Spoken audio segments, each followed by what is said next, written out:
Someday I'll be missing all that you do. But if I knew,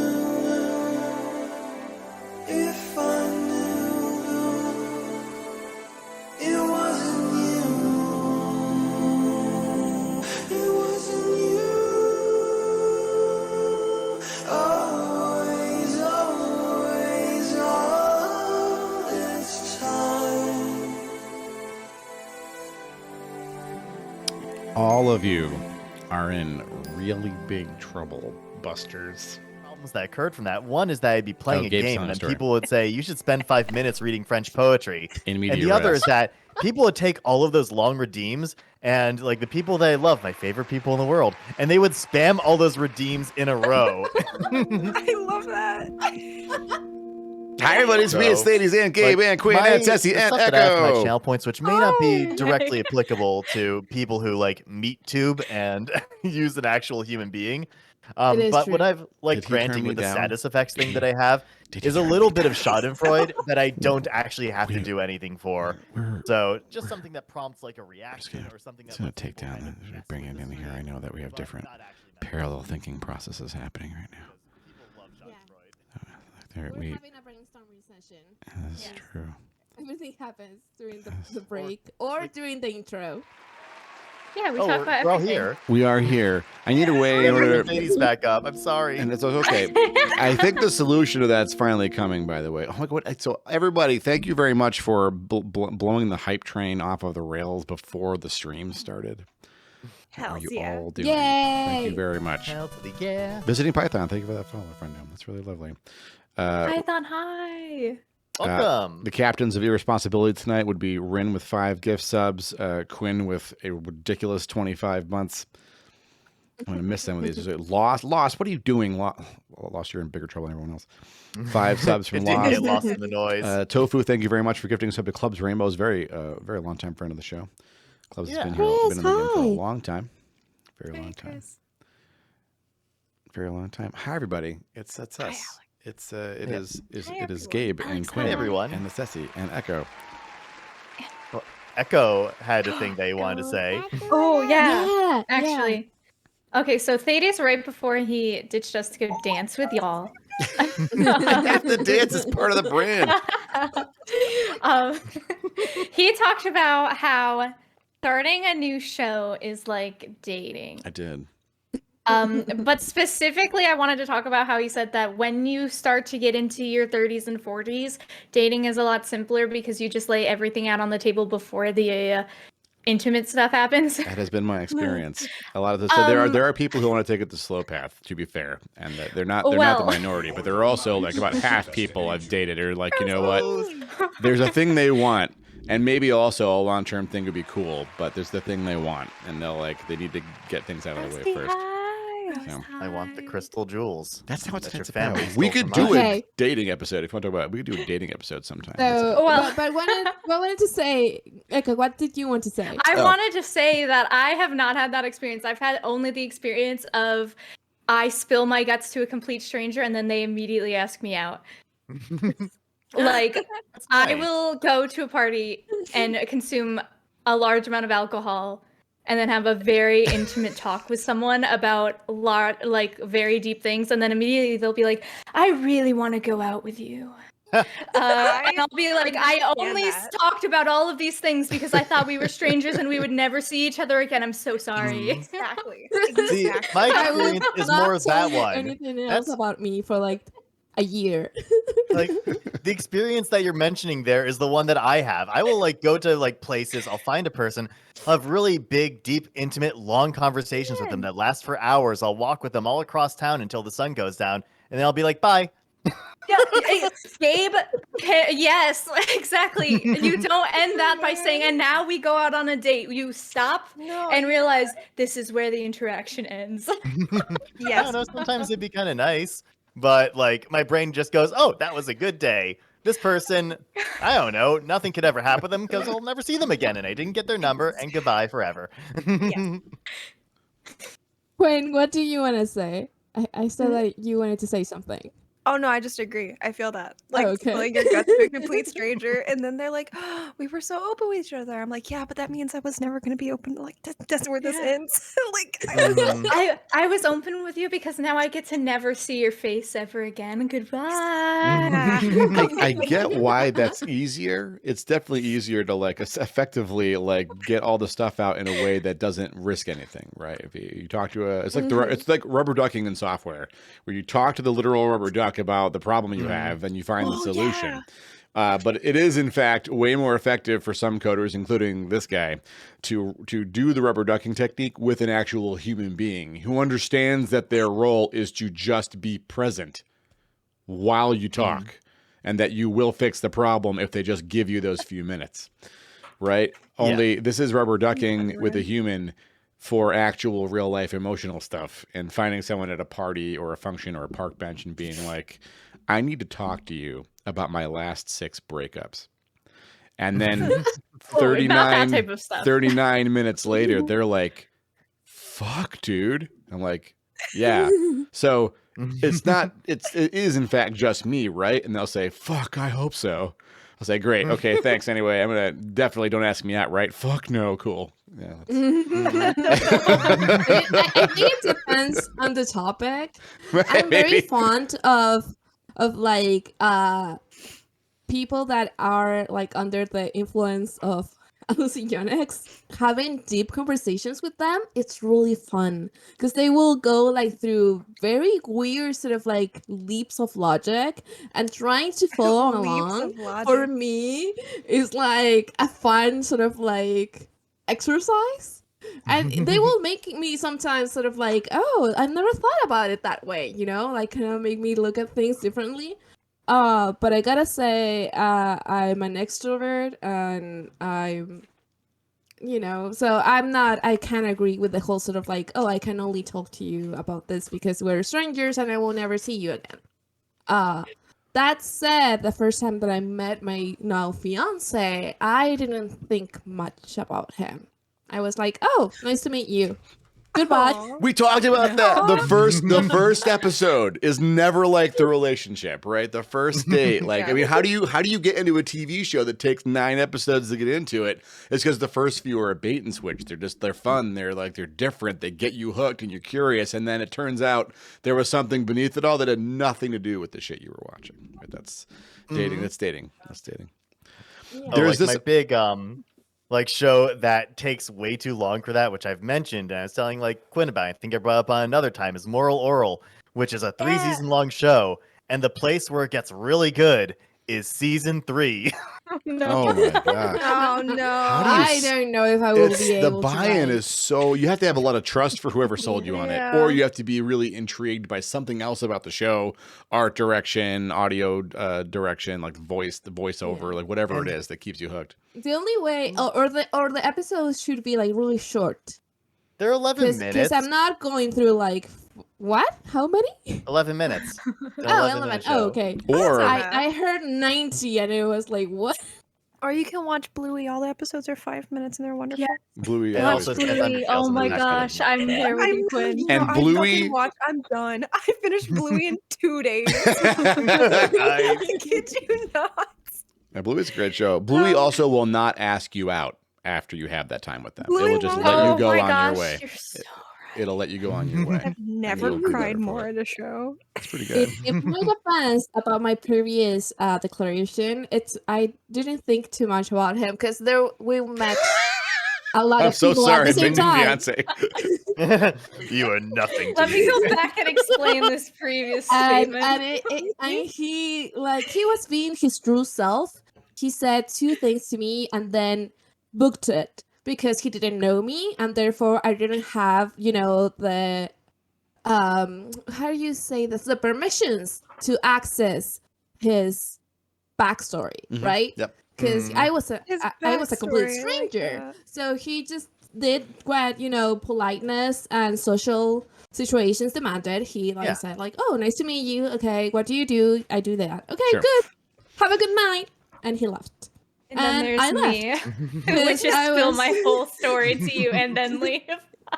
And he left. Most of the time, like meeting people like that become my friends, meeting Exactly. people that go further than that. Like the trick to meeting people sometimes is to just be in a space with a person enough times, because you really do need to raise that flag. You start out with like your basic regular demeanor, like, hey, I don't know who you are, fuck you, I'm gone. And then like the Mhm. next few days, like, hey, I remember your face, your nerd face. And then like 5 or 10 days later, times later, then you're suddenly friends because you just recognize each other enough, and like suddenly some of those things start to click a little more.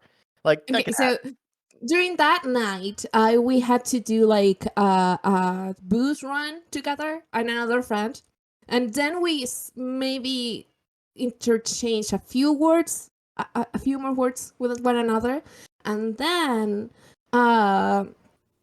so there was like a college apartment, right? Like my friend, she's not from the city, so she was living alone in an apartment downtown. And I didn't live close to where the party was being hosted. So I just crashed there. You know, she was like, yeah, of course, like just go sleep at my bedroom. And he also crashed there, but at the couch. And he was supposed to go to Lollapalooza the next day, right? And so my friend needed to go to her part-time job, and she was like, can I please like ask you to look after him, because he needs to like get up at like roughly this hour because he has to go through the thing. I was like, yeah, sure, I don't mind. And then so I woke up, he was sleeping, and I was like obviously kind of hungover, and so I was like, oh, I'll make mac and cheese. So I was making mac and I cheese, love a and then I just sort of like popped back in. I woke him up because he needed to be woken up. And I was like, do you want mac and cheese? I just made a batch. And he was like, yeah, sure. Aw. And that unlocked the next, not hard, but like, yeah, I'll talk to you the next time we see each other. a kind of bond thing. forged in cheese. Yes. When you put it that way, it makes much more sense. Oh yeah. Yeah, I wasn't into Well, him, but you know- like we're both into cheese, and that was enough. Yeah. Well, it's I like, did you know, not deny the mac and cheese.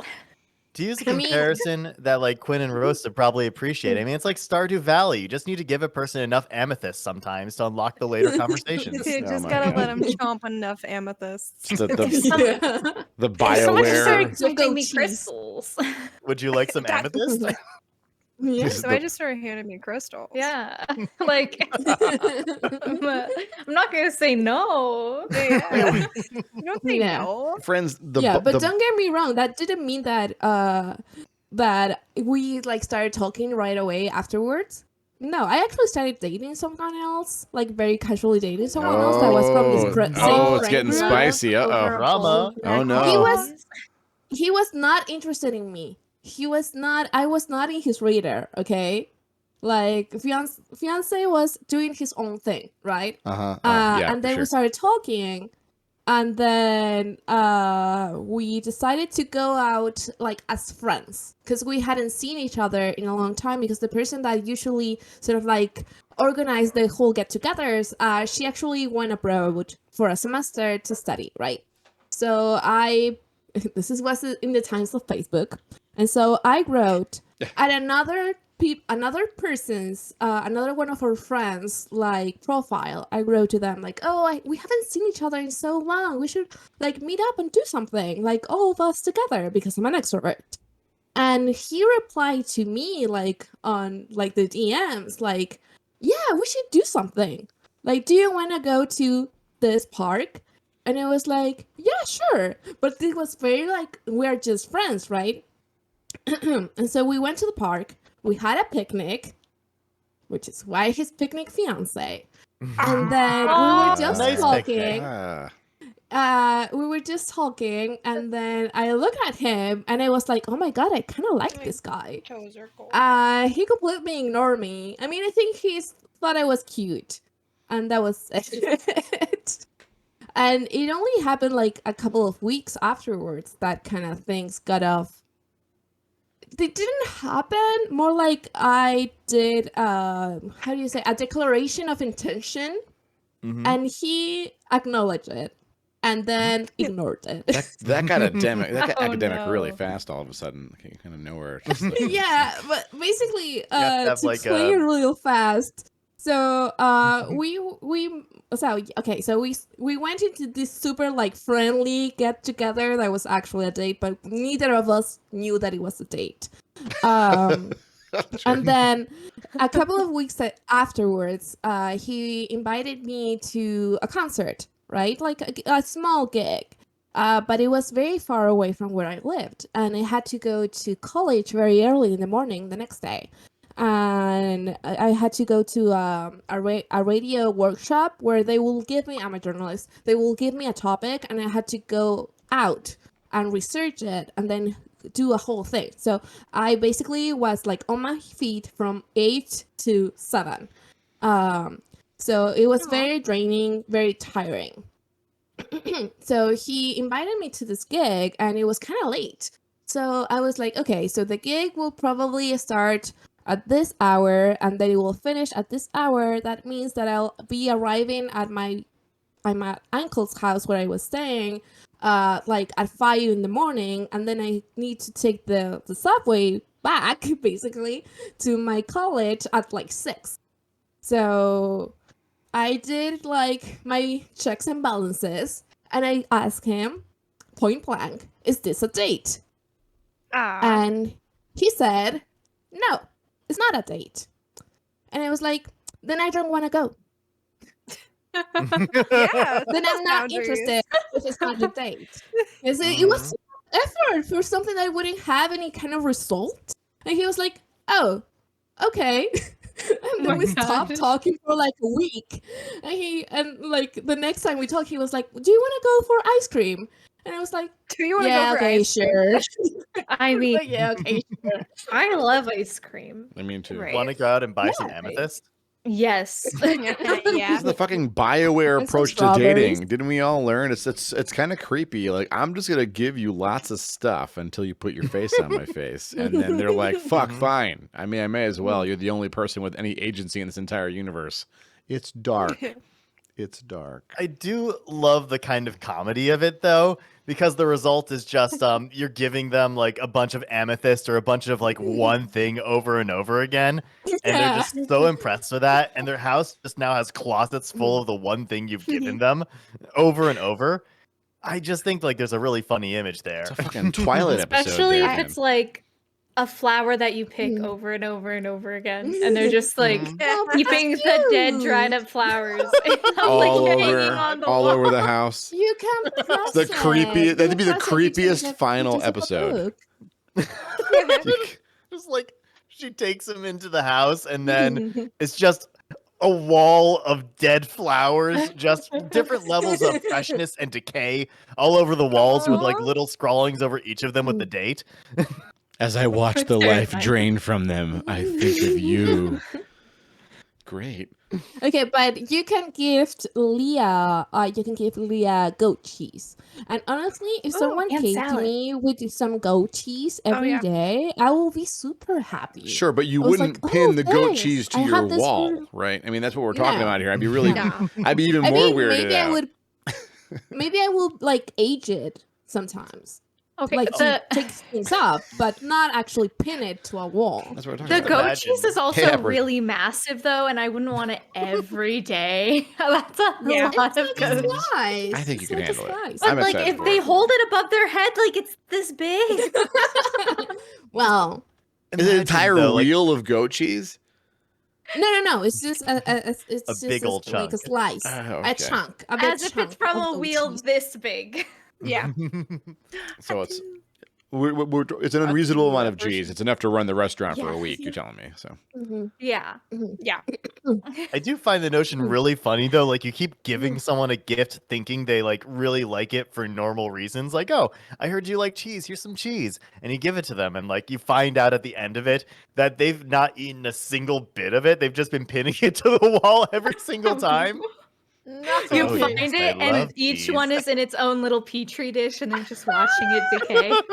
But speaking about like little gifts that I get regularly. So one of my fiance, a friend of ours, one of my fiance's friends, his girlfriend, they're going to. I mean, yeah, they're like their longtime partner. She always gives me like this little. Look, can you see the little ducky? Oh my god, that's Whenever, so whenever cute. Oh we my gosh. meet, she gives me one. And How many do you I have? it's so sweet. I have 3 because we haven't seen each other in like a long while because of the pandemic. And it's so sweet. Like I love it. And sometimes we will be just talking, and she will appear, and she was like, "Here." I'm like, "Thank you so much." And I have like the 3 of them here in my desk. I love See, it. now that I'm thinking about it, that's exactly the kind of shit that my like elementary school teachers did to me to make me a good student. Like, oh, you got an A. Here, have a tiny little bear. And it would just kind of create this like Pavlovian interaction of if I get good grade, I get tiny little bear. I mean, but I want tiny It's a little great bears, motivator. so Yeah. Yeah. They were Good really cute. trade-off. I won out of that exchange. yeah. Oh my. I also have a funny little story time. I don't have to be as like I can't go as in depth, but I also, when I started dating my wife, the one that I've been with for 10 years now, I set her up with my best friend because Mhm. my best friend came up to me in high school and said, "I have feelings for Katie," and I was like, "Fuck." I was like, well. He's like, "I You guess were I'll a be good good bro, friend." I and you was a good did bro. it. I was a Yeah. good wingman. Yeah. Yeah. You were a That's homie. fine. I was a Mhm. homie. I was a good bro. Mhm. But they did not work out for many a reason. You don't say. But it's like, thankfully. Oh, so that's how the story ends. In Yeah, confidence. They're in living with us I now. think they might have dated. I think they might have dated for like 2 months. And then I walked up and was like, "Can I ask her out?" And they were like, "I kind of had a suspicion that you liked her. Yeah, it's fine." Oh. I was like, "Aw," but that's mine. Yeah. You had your chance. You squandered your chance, and now Yeah. it is mine. Mhm. I don't know. No, I like that a lot. That creepy voice fit very well with the scenes I've been picturing. Like I almost asked Ceci whether she was pinning those little ducks to the wall along with the flowers and the cheese on the Oh my wall. And I was God. just like trying to think like what is this nightmare picture we're painting Yes, here? yes. Dating is terrifying. I'm never 10 doing it again. It's over. No more dating. 10 more date flowers. Dating And I is can finally terrifying. harvest their It's molecules for the terrifying. power of immortality. Please, by the gods, may the goat cheese be immortal so it doesn't smell any worse than it already does. Oh no. It's gonna Oh, smell gosh. worse. It's okay. Yeah. I haven't been like on enough dates lately to have the wall covered in dried flowers. Is that what happens with dating now? Do you get dried flowers that pinned to your wall? Well, they dry out over Yeah. time. They start out You as could do fresh. the book thing. You could put them Yeah. in the book and you can squish them, and then Do you a can squish in like the paint book. them with Mod Podge. That's like a then- nicer feel- way of presenting this entire Yeah. picture that we painted. Yeah. I feel like whenever I feel like I need to do like a small sort of like disclaimer whenever my friends ask me about like so I mean when they're talking about their dating life and I'm like, "Oh, they shouldn't do that," or "That's creepy," or whatever. I'm like, "Yeah, but also I like the last time I did it was like 11 years ago. So if that is how it's been it's been done now, then you go right ahead, right? I just from my very sort of like not Yeah. updated knowledge. It's the hip new Oh. thing. The kids call it wallflowering. That's such a That good is that movie. term is Turkey being a definitely wallflower jumped is the a sick shark. Then movie. right now I'm dealing with the fact that Rin just dropped a freaking Thundercats reference in chat there, and that somehow got by everybody. Thunder, Oh, I don't know. thunder. Because I don't know why it escaped me. Fucking mum rock. Am I supposed to know Aw. Thundercats? Probably not. Did they redo It's the failed. Thundercats? Did they do another Thundercats? They might have. There Thundercats was an 80s Thundercats thing. Roar, which it gets sitting. You can't watch it anywhere anymore because it got written off as a tax write-off thanks to all the like corporate mergers, which is a whole I thing hate that that frustrates me stuff. endlessly. Yeah. Thundercats Roar is a show that a lot of people looked at and they didn't like the art style at first glance and they just kind of wrote it off because, oh, this is going to be like just a goofy, jokey kind of a remake. And it is, and I don't think the writing is A. Maybe it's a B minus, maybe it's a B plus at most, but the action in it is so incredible because these simple goblin-y character designs they have, they can stretch them and they can move them. And they have some of the Cool. best animated action scenes they've seen in like the past decade on just like a television wow. cartoon. And some of the episodes are genuinely really funny. There's this whole episode where they play Tigra as kind of like a team dad character, and everyone kind of like they're they let him like clean up all their messes, and he cleans up all their messes because he's the only one who cares about things being clean. And one adventure, they leave Mumra's place and they leave like Tigra behind there by accident, and they forget they've left him there. And Tigra just sees the mess that's left behind in Mumra's lair and starts cleaning it up. And Mumra is into everything being cleaned up, and Tigra's into cleaning up all of Mumra's stuff, but they can't acknowledge it because they're hero and villain. So they keep having this thing where they pretend that Mumra is mind controlling Tigra into doing this, but he's really just doing this willingly. That's incredible. How did I miss this show? Right? I'm so sad about I that. love Good. that. No doubt Quinn will explain how I missed it and drop some other interesting bangers during this ad break. Otherwise, this minute and a half will be uninteresting, I promise. Oh, I got an Yes. Go I refill your got drinks. one. I have to I get got- up for this ad break. I'm excited for the quinterjection. Yeah. So I learned a thing this week. Dad knows this one. Okay.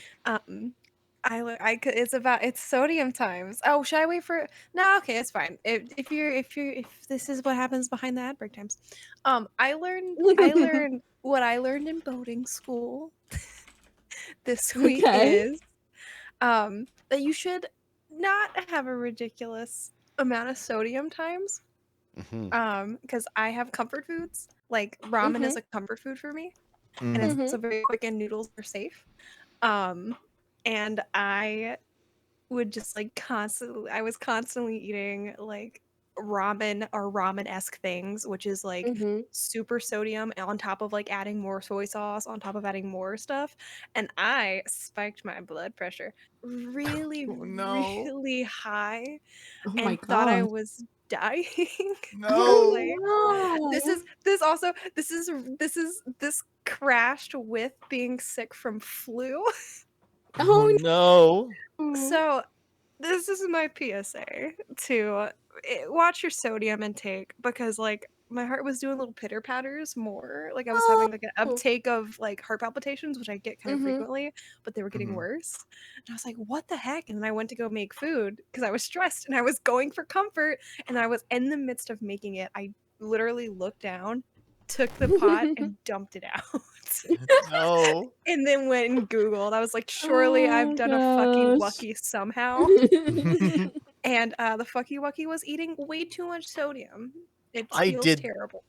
I did that really early in the pandemic. I never like had a lot of packaged ramen before in my life, and then every single day I would just have like one or two things of packaged ramen, and then I started feeling that as well, like the heart palpitations and like my fingers were vibrating, and I'm like, huh, I Yup. feel bad all the time. What's Yup. going on? And I look at the back of the package, or the ramen package, and I see the sodium content and go, oh, that's why.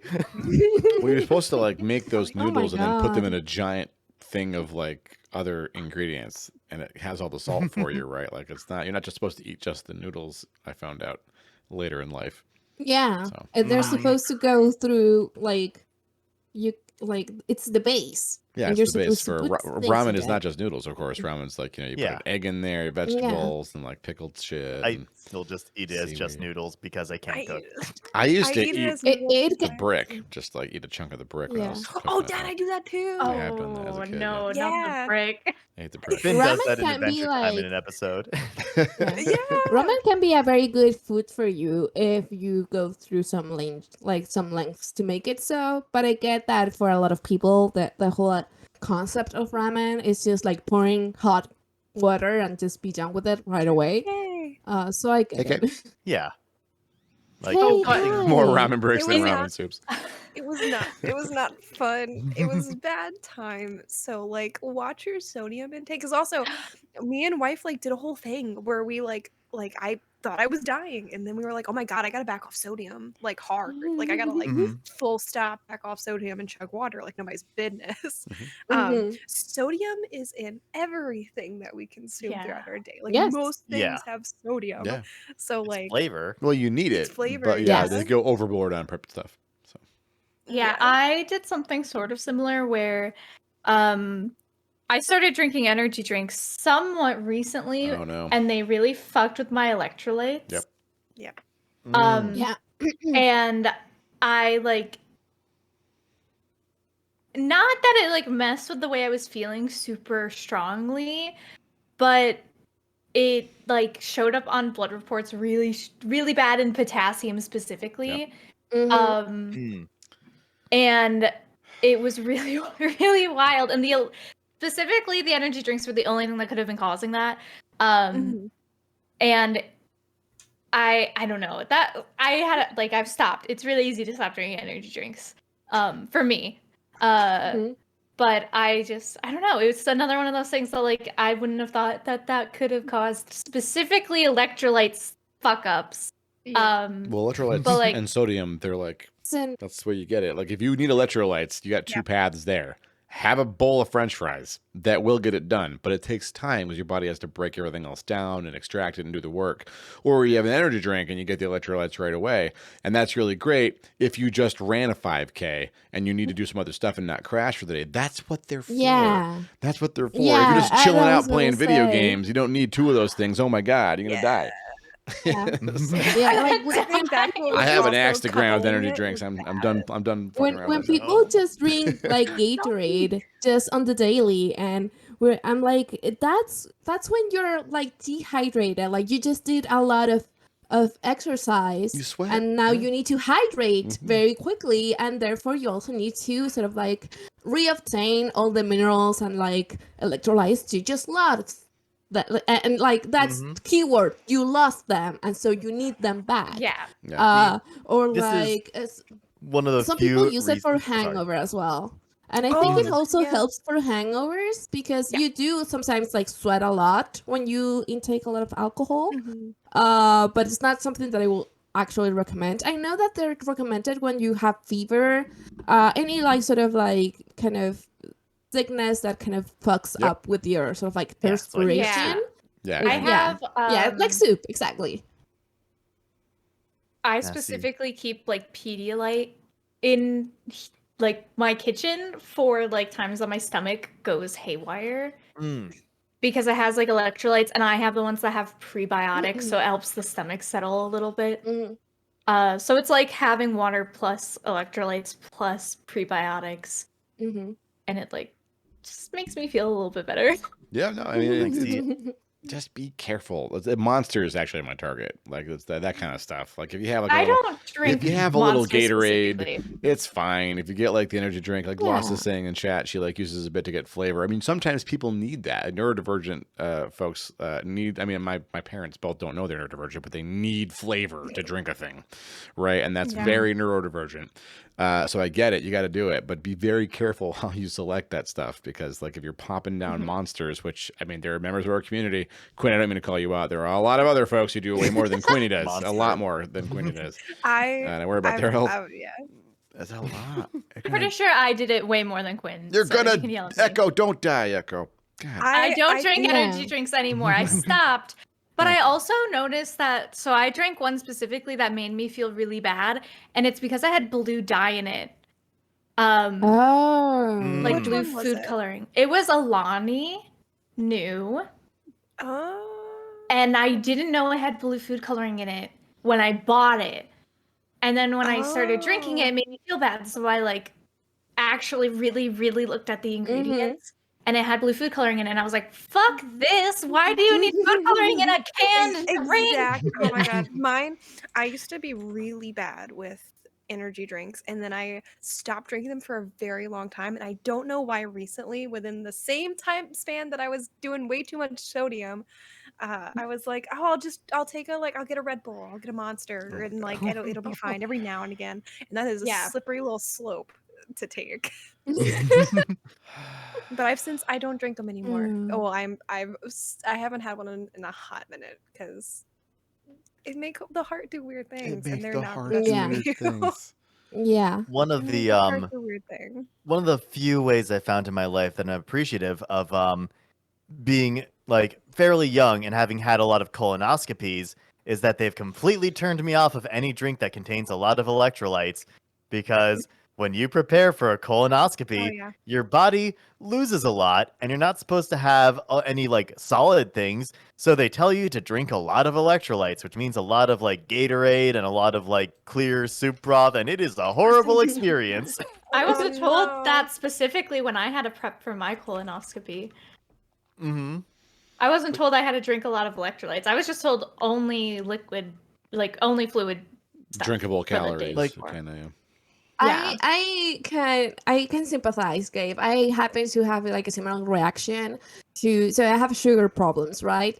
And Mhm. so whenever you get your blood test, and they want to like measure the amount of sugar and the amount of glycemic I don't know how to say it in You're really English. close. It's I'm not. glycemic. Yeah, it's the Yeah. same thing. How much you have it in like your blood, and you need to drink sugar, right? So they can see how your Mhm. body deals with it. And usually the thing that they give you is like this orange drink that kind of, it's like a Fanta, like a Crush soda, but with like so much sugar in it. So I can no longer drink orange soda because I will literally feel like I need to puke. Because Yeah. when you go through this whole thing, they're basically how it's kind of weird. It's like I don't know, like someone who has like an alcohol addiction. You make them sort of like go drink a lot and then see how they just sort of like, I don't know how to explain it, but because you have to like not eat for like 2 hours, and so you just sort of like feel how you're feeling bad because you just got shooked with that huge amount of sugar that your body can't deal with, and you're just sort of like miserable in the waiting Yeah. room, waiting for the hour to pass so you can get your blood drawn, which Yeah. by the way, I'm scared of needles, so it's not Oh, God, also yeah. a very good I good I experience. can't drink lemon lime soda anymore because the first time I did Oh, no. colonoscopy prep, the thing that they gave me, they said Oh, mix it in with like a no. soda, and I Oh, mixed it in with no. the with Sprite, and it had a No. salty flavor to it. So I had to drink a giant cup of salty Sprite. No. That's so No. wild. When I did my colonoscopy, they were like, you can mix it in with any of these liquids. And they gave me a huge list. And one of the times I chose coffee. Never mix your stuff Oh, in with no. coffee because it's just going to make it go really fucking fast. God. Don't do that. Oh no. Do not do that. No.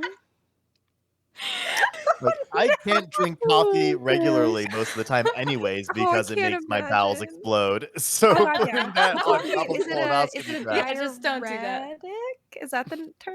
Diuretic, yes. Diuretic. For the Yeah. record, if you were on a first date and someone starts talking about their colonoscopy prep, one, it's relatable. We all get it. Two, Yeah. maybe not. Maybe not. They shouldn't be dating yet. They shouldn't be dating anytime to work through their feelings on colonoscopies. No, talk about your colonoscopy prep with me. Yeah. That's how I know we got the No, But I mean, we can there's talk something about to our be said colonoscopies.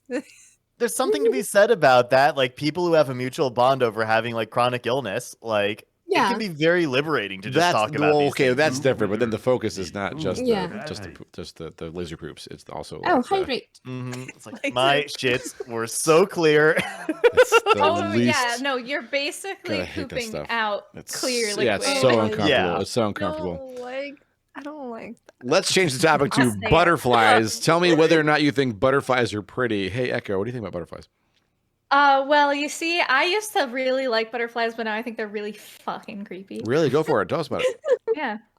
Well, you see, they're just okay. Their wings are really beautiful, but if you look at them with all of their legs, they're Yes. like just bugs are creepy. But like their legs, you don't know where they're going. They have the power of flight. I don't have the power of flight. They could They have the fly power of and attack my face and just All buzz. they could, will. all they could do And to I your don't wanna face is kill a hug butterfly. you. Grub. But if they land on me, I'm Happy holidays, Grub. Grub. Grub. Brenda. Happy Grubba days. Let me read this for him. Grub says, hey, everybody, just popping in real quick to say sorry I can't be there. And hope you all have incredibly happy holidays. Love you all. You've made this last year incredible for me.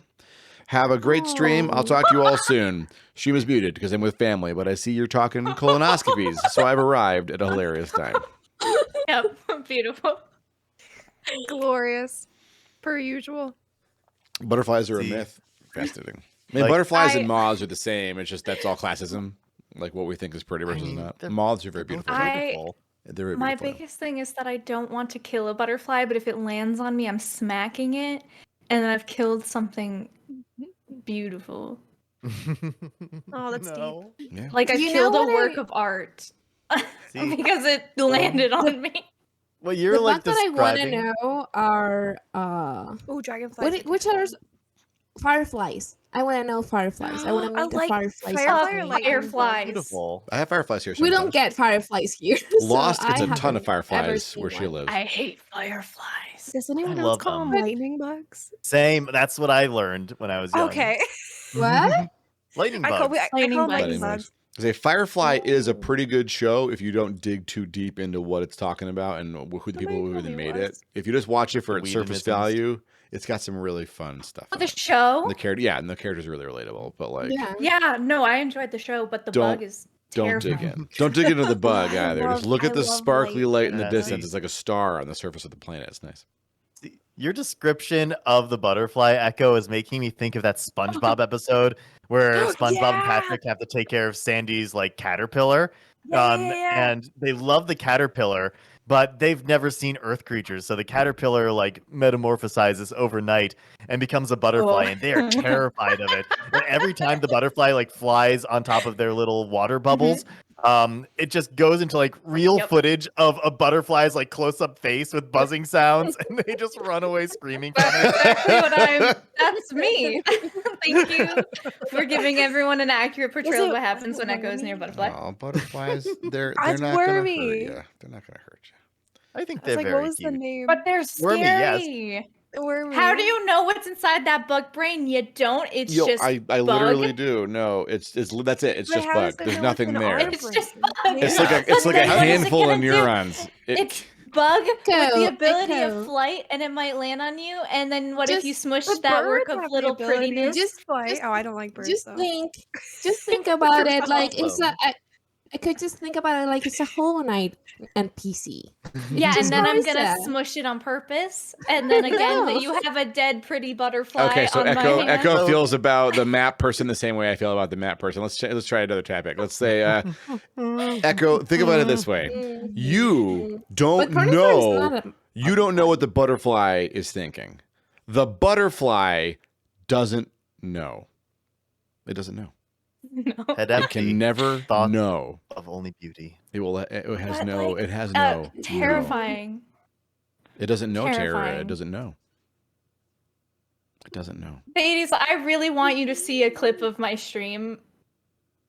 Can I send you a clip of Yeah, my you can stream? send a clip of your stream. Where Let's watch a clip of Echo's stream. a- Everybody. yeah, everyone needs to see this. It's not a butterfly, but it's a bug. See, Flew the at thing me is- on stream. The thing is, though, that the butterfly, it doesn't know terror until it sees Echo's massive hand coming down upon it.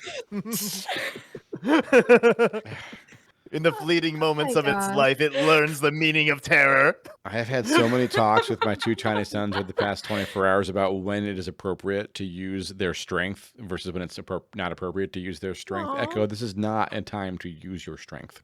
We don't Why use our not? strength of Why not? arms against a butterfly. We want to do that. Oh. Rose, thanks for that lyric. Thanks Alright, again for that raid. I'm But it's sending like- it in it's like- chat. Okay. I feel Is like that okay? Yes. I'm going to play it on Oh, stream, Rosie, everybody. Rosie. Google that. I'm going to play it on Grabbing stream. all the things, grabbing all What's your that, Gwen? gifts. I was gonna say I feel like it's similar to like peeps who go to haunted houses. They don't want to like some people just react and they like I've had so many of like of my actors that have gotten hit in the face because somebody reacted out of like Okay. fear or they don't like it. Like and then they just like do that. I feel like it's similar. Like if a butterfly comes to you, you don't wanna like kill a butterfly, but it's you're not. gonna react. I'm gonna argue that it's not the same because you go to a haunted house knowing you're gonna get scared. You know what? I don't walk outside knowing a butterfly is going to land on me. Yeah, but you probably feel the same thing if you walked into a butterfly sanctuary. That's true. Are we? I actually You would. am not that afraid if I go into a butterfly sanctuary because I'm Huh. expecting butterflies. But if I go outside and a butterfly is just like, hello, I'm like, why are you attacking me? So Well, surprise you have a butterfly minute there to talk about terrifying. nectar. Got it. Oh god. Okay, let's see the clip. I fucking hate Are we ladybugs. watching the clip? Why? Oh, Yes. We can't hear. We can't. Oh, You can't hear. My Hang on. attacked glasses. me. I'm under. I mean, we get to watch this Only as in many your times as you echo. all want to. Hang on. Can everyone hear Guile? Yes. Yes. yes. Okay, I fixed it. Ready? Wheel. Oh, we're gonna echo for a minute. We're echoing for echo. Yay. Oh, Oh, we're god. fixed. I fucking hate ladybugs. Why? Oh, it's a ladybug. Oh, I don't like. Hitting Do my you know there's a difference between glasses. ladybugs I'm and under like I forgot what the other attack. one's called. Yeah, Yes, there's in my house there are the fake ladybugs. The fake Fakey ladybugs. bugs. I October forgot bugs? what they're What called. they're called? October bugs? I don't know. June bugs. No, I don't know. What Those are evil. they use polka dots. the fake ladybugs They- bite. Yeah. Oh, that's Lady weird. bugs. They're called Asian lady beetles. Fathomless. I feel like fake ladybug would be an easier way to communicate the principle. It would. Yeah. Yeah, but you know scientists, Gabe, they like complicated everything. Oh yeah. But that's how I feel about bugs. Complicated. When You they feel touch me. complicated. Oh my I love gosh, how we're the supposed to be fake talking ladybugs about are like so much scarier than the real ladybugs. I don't like them. I like how we are supposed to be talking about holiday traditions and we're just talking about bugs. You Merry Bugmas. Notice that, did you? It's Bug Bugmas. Yeah, how many bugs Bug do you man. kill on your average holiday? I don't like killing bugs. Bugs mean, I give me a do- little bit of like a shake. They make me go "Bleh," sometimes when they like sneak up on me. Yeah. But I genuinely do think they're very cute, and I do like them, and I do like to try to keep them alive and catch and release as much as possible. Like if I- they're in my house. I kill a lot of mosquitoes because it's summer Fake here, ladybugs so it's are mosquito aggressive. time. Well, mosquitoes can fuck off. Yeah. Yeah, right? All right, mosquitoes. So we're They're still talking like- about bugs, They're by like the the way. primal aspects I'm of learning. reality. They have Like, aren't mosquito traps. mosquitoes? Have you seen a Don't they mosquito? have like no function in the ecosystem except Correct. to cause Yeah. pain? They don't do anything of value. Wait, Uh, And carry mosquitoes don't do anything? diseases.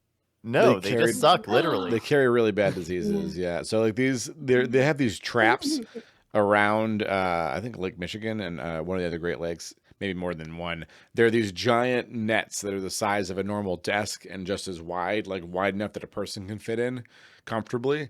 And they catch mosquitoes. They're just giant sacks of mosquitoes trapped Void. in these I'll freaking tell sacks. you And so- Void. oh, it's a kitty. Kitty, They're really gross. Y'all, if you real quick, if you look right here, wait, where I is it? see her. I She's see her. right. You Oh. see that ear, that void in the dark right Yeah, there? I That's see my Darker than the nutshell. shelf. Yeah. You're Little pointing cat out May ears. like a doctor would point out a discoloration on an X-ray. If you look really closely here, this might be a Look cat. really closely. It's a cat. Bats have other things to eat. We can give treats to kitties. Yes. I'm not gonna mind sleeping so well. I shan't. I want Yeah. treats. I don't have treats in here. You should My have, treats are actually still oh. packed. Do I in only a have one box. cat here right now? Hi, buddy. Where's your Gabe, sister? if you had like a skin with like cat ears, you could also redeem like treats Oh my for God. kitties. Somebody was suggesting like a cat ear status effect for me. I forget who did, but it's a good Oh. idea. Oh, It's a good idea. Oh, I yawned. I'm so sorry. I'm so sorry, y'all. it's okay. Catboy I'm so Gabe can sorry be a for all thing. the stuff I've just created. Catboy, Maybe I'll- I think that'd be dope. Maybe I'll just have like a Yeah. TF button where I just have a bunch of different animal transformations and it'll just apply ears and tail. Oh my gosh. That's a good idea. I like that. We were just talking about that could be good channel point times. Yeah. I love kind of messing with the avatar stuff. It's fun. Yeah. I get It is fun. I like it when people put like stuff in your like sash and they Mhm. write things. I'm proud of how that one turned out. I didn't think the idea would come together like as it did, but it turns out I could just sort of have people type any text and There's like a import curly it into the tail. image. I love their curly tails. I feel like a black cat's tails just get so like crunchy. Mhm. Crunchy. Crunchy. It gets so Crunchy crunchy. tail. It gets squiggly. Also, if you also check out the blinds that have that hole there, if you notice that Uh-huh. it's within the like distance that Hearing if she distance. stands, she could be in the window. I can't have blinds anymore. Yeah, my cats do that too. It's so I don't know what to do with her. She just I got like a Bark 'em. solid, not paper, but like a plasticky blind that weren't little strips, and they ripped a hole in them so they could peer out. Oh What? no. Oh my Evil. god. Oh, okay, that's so good. Look at that. Oh, that's good. These are my status effects. Oh, I love that. Wait, is that a mushroom? Yes. Mushroom? Yes. Where do you have a mushroom? It's a status effect from Earthbound where you can have mushroom spores Oh. planted in you, and they do that confusion effect where if you walk around in the overworld, you just kind of like Mhm. your controls are reversed. Oh, I They hate have like that 9 or so 10 much. different like things. That's sick. And they can all stack on top of each other. Alex, bed will be so much better when you go back to it, friend. It's worth prying yourself out right now and doing the prep and going back Yeah. in, because then all that discomfort is gone. And you made it, you earned it. Oh yeah. That's what You we did Yeah. with can it. have us in the background Yeah. cheering for you. Yeah, we're Mhm. here. Exactly. want to. Carry us with you. Plus, then you don't Mhm. have to get out of bed Alex, again Alex, after you get ready Alex. for bed. Alex, cheering. Alex, Everyone cheer and Alex. chat for Alex doing the self-care time. Let's go. Let's go. Got it. Go, Oh, Alex. It'll be so quick. Go, Like a go, flash of Alex. lightning. The way you said Sleepy that, Ceci, lightning. just reminded me of like the Go-Go Gadget. Go, go, What? gadget sleeping. Oh, here's my fun fact about Inspector Gadget. Did you know that the pilot for Inspector Gadget, one of the animators who worked on it was Hayao Miyazaki? What? What? No, really? Yeah, You're Whoa. kidding. I'm not Really? kidding. Because he worked on Lupin the Third before. One of the things that Hayao Miyazaki was always known for within a lot of his design work was working with technology. So in the pilot for Inspector Gadget, that was the thing he added to it. Wow. Look it up. Dang, that's Wait. really cool. Why would we look it up when we have our own personal Gabe here to tell us all the facts? I don't know. True, true. I'm just saying, like, in case you don't believe a thing I say, because sometimes my memory isn't always that great, then you can look it up. And this one I'm confident on, so I'm telling you, look it up. I dare you. I All trust in your Gabe. confidence. Gabe, Thank I you. always trust in whatever you say, unless I feel like it's just a punchline or like a setup of a punchline, and then I like no. I think like I'm like, no, Gabe, that's not right. I think Thades told me like at least once, or there's been like times where I've said something and you've told me like I thought you were setting up for a punchline, and it's Constantly. a like curse. I mean, You just like Pavlov ladies? us. I haven't. I have to admit to you all, I feel it's unlikely that the creator of Dark Souls worked on Inspector Gadget, but I want to see that passion project now. I want FromSoft Inspector Gadget. Oh my god, I want that. that would be. They already do like what's the other game like Armored Core? They Yeah. could do Inspector Gadget Armored Core. Oh, I want the Oh, full okay, Dark that's Souls, awesome. Elden Ring, like Bloodborne treatment, though. I want like Penny to be Just- this mysterious power behind the curtain that you have to fight at the end of the game because she's already solving the problems Okay. for you. Imagine though, like Wait. Inspector Gadget takes like a heavy weapon, and he like in the windup for his attack, he goes and just says, "Go, go, Gadget Claymore!" Jesus. Hey, that sounds really sort of like relaxing. I like when I can do things that are like sort of like, I don't know, rushing. It's like a good, I don't know, it's like Also, a good Kay, if you movement. enjoy doing that, I totally know that there's like things and people that exist to like refurbish like old toys and stuff. Like if this is something that like you enjoy Yeah. doing, you could totally do that for That'd be like awesome. career times. Yeah, like there's a little ton doctors. of like social media about revamping stuff Mhm. Mhm. as well. You could totally make content on that. Oh yeah, absolutely. People love. I personally love seeing like especially like the old stuffed animals and toys that people like give in. There's one person in specific that's really dope. That like takes people's old like childhood toys and then shows you the whole process like through a TikTok of like how they wash it, restuff it, fix it, and then they'll take a little bit like of the old stuffing and like put it back and put it in like a little heart and sew it and put it in. It's Aw. really cute. It's really good. And then people get their things back and they're like, "Oh my god, this thing that I had when I was a Yeah. child that was falling apart at the Aw. seams just gets like revamped." Well, that's awesome. That's so That's nice. amazing. Right? I It's love really good. that. They do Yeah. blankets, toys, all that kind of stuff. It's really cool. Oh, I'll have to look I up their do names. have a blanket. I have a blanket from like my crib that I still have. Like, I don't have it on my bed, but I have it like stashed in my closet. Oh, I would love Yeah. to get that sort of like. Kind of like redone and like Yeah, yeah. resaved because like after a while, I'm assuming even if not touching it, it's probably still like just slowly There, wa- withering. there was a time at college that I had it like in my bed. It was just a regular blanket because it's not that small and I'm kind of short, so we still kind of fit together, right? But also And comfort. yeah, and I was like on third year in university, and I realized that whenever I went to sleep, I will unconsciously like put my hand like start searching for the blanket and start sort of like touching it, like the little sort of like the border of the blanket in order to like sleep. And it was like, that is for how long have I had this sort of like tradition, like this instinct of like, oh yes, the blanket Yeah, is heck here, yeah. I will sleep now. Oh, that's comforting though. That's really cute. Yeah. I had like I don't have it as much anymore. Or I do, it's just like in a little lockbox somewhere. But like I had a stuffed animal that I when I was like a wee young lad, like a baby lad. I Mhm. was in like hospital in and out a lot. And I had this stuffed animal that always went with me everywhere. And my dog one day tore it up. And Oh no. I kept like some of the fluff and stuff and put it in like a little lockbox and like put it away in the Mhm. closet. Mm-hmm. Yeah. Aw, that's That's so really cute. cute. Yeah. Yeah, they live on.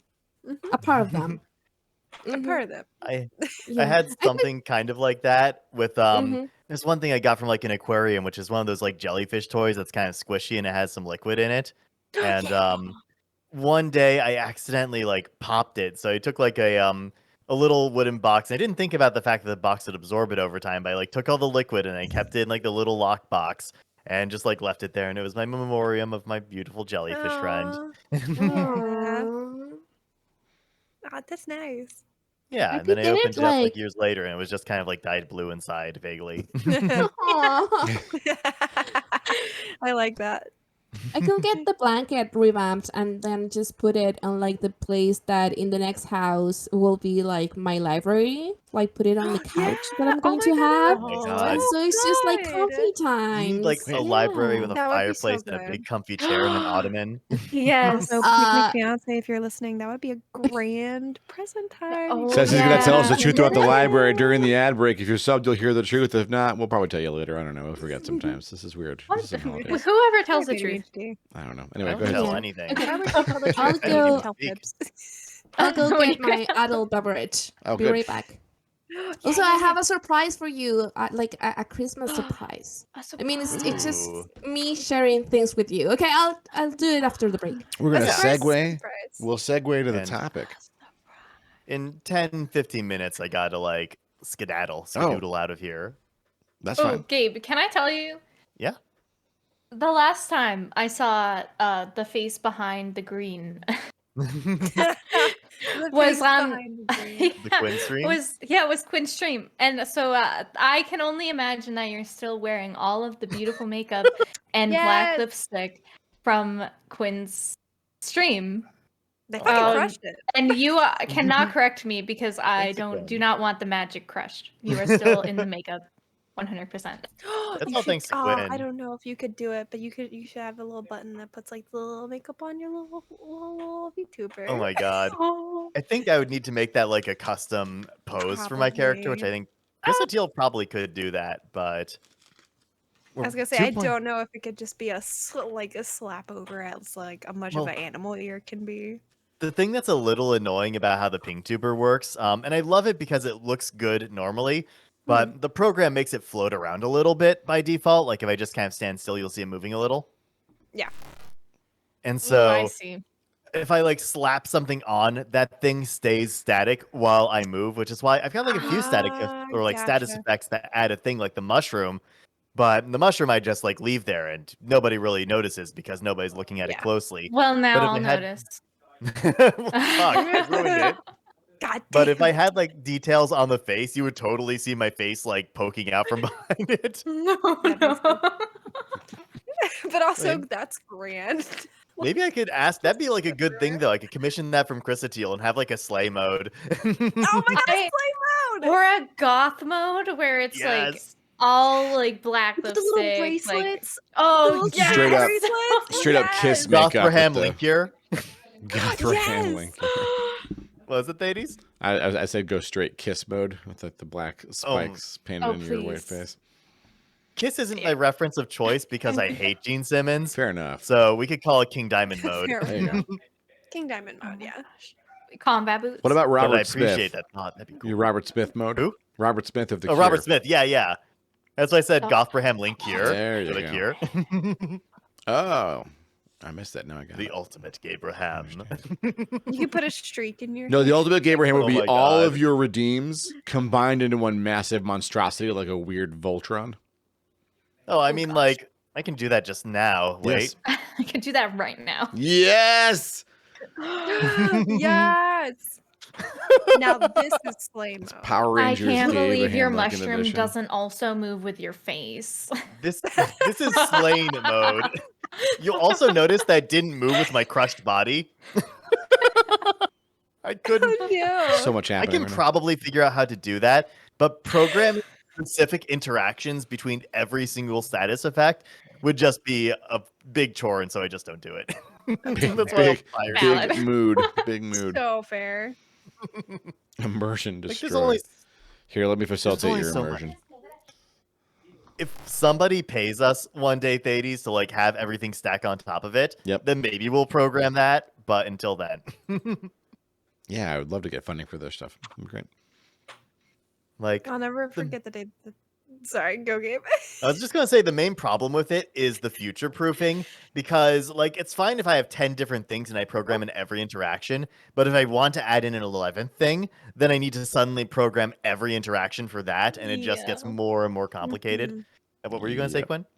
No, I was gonna say Dad's little thing. Like, there's a moment whenever like there's nothing there before the little tuber thing is there, and I will never forget the day that I actually thought Dad was gone, and I was so confused how he was still talking.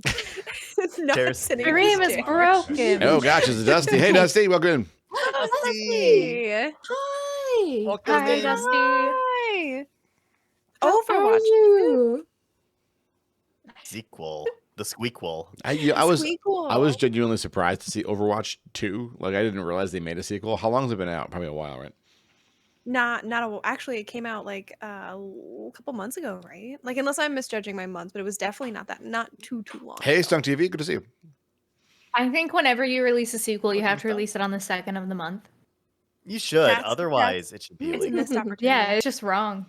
Yeah. Like if Hades 2 doesn't come out on day 2 of the month, I'm gonna flip. I know they No have release to. of They Hades should have 2. released it this year, February Hades- 2nd, 2022. Hades Missed 2 is opportunity. allowed to release Shut whenever up, they they missed- whenever they goddamn want to. They can take all the time they need.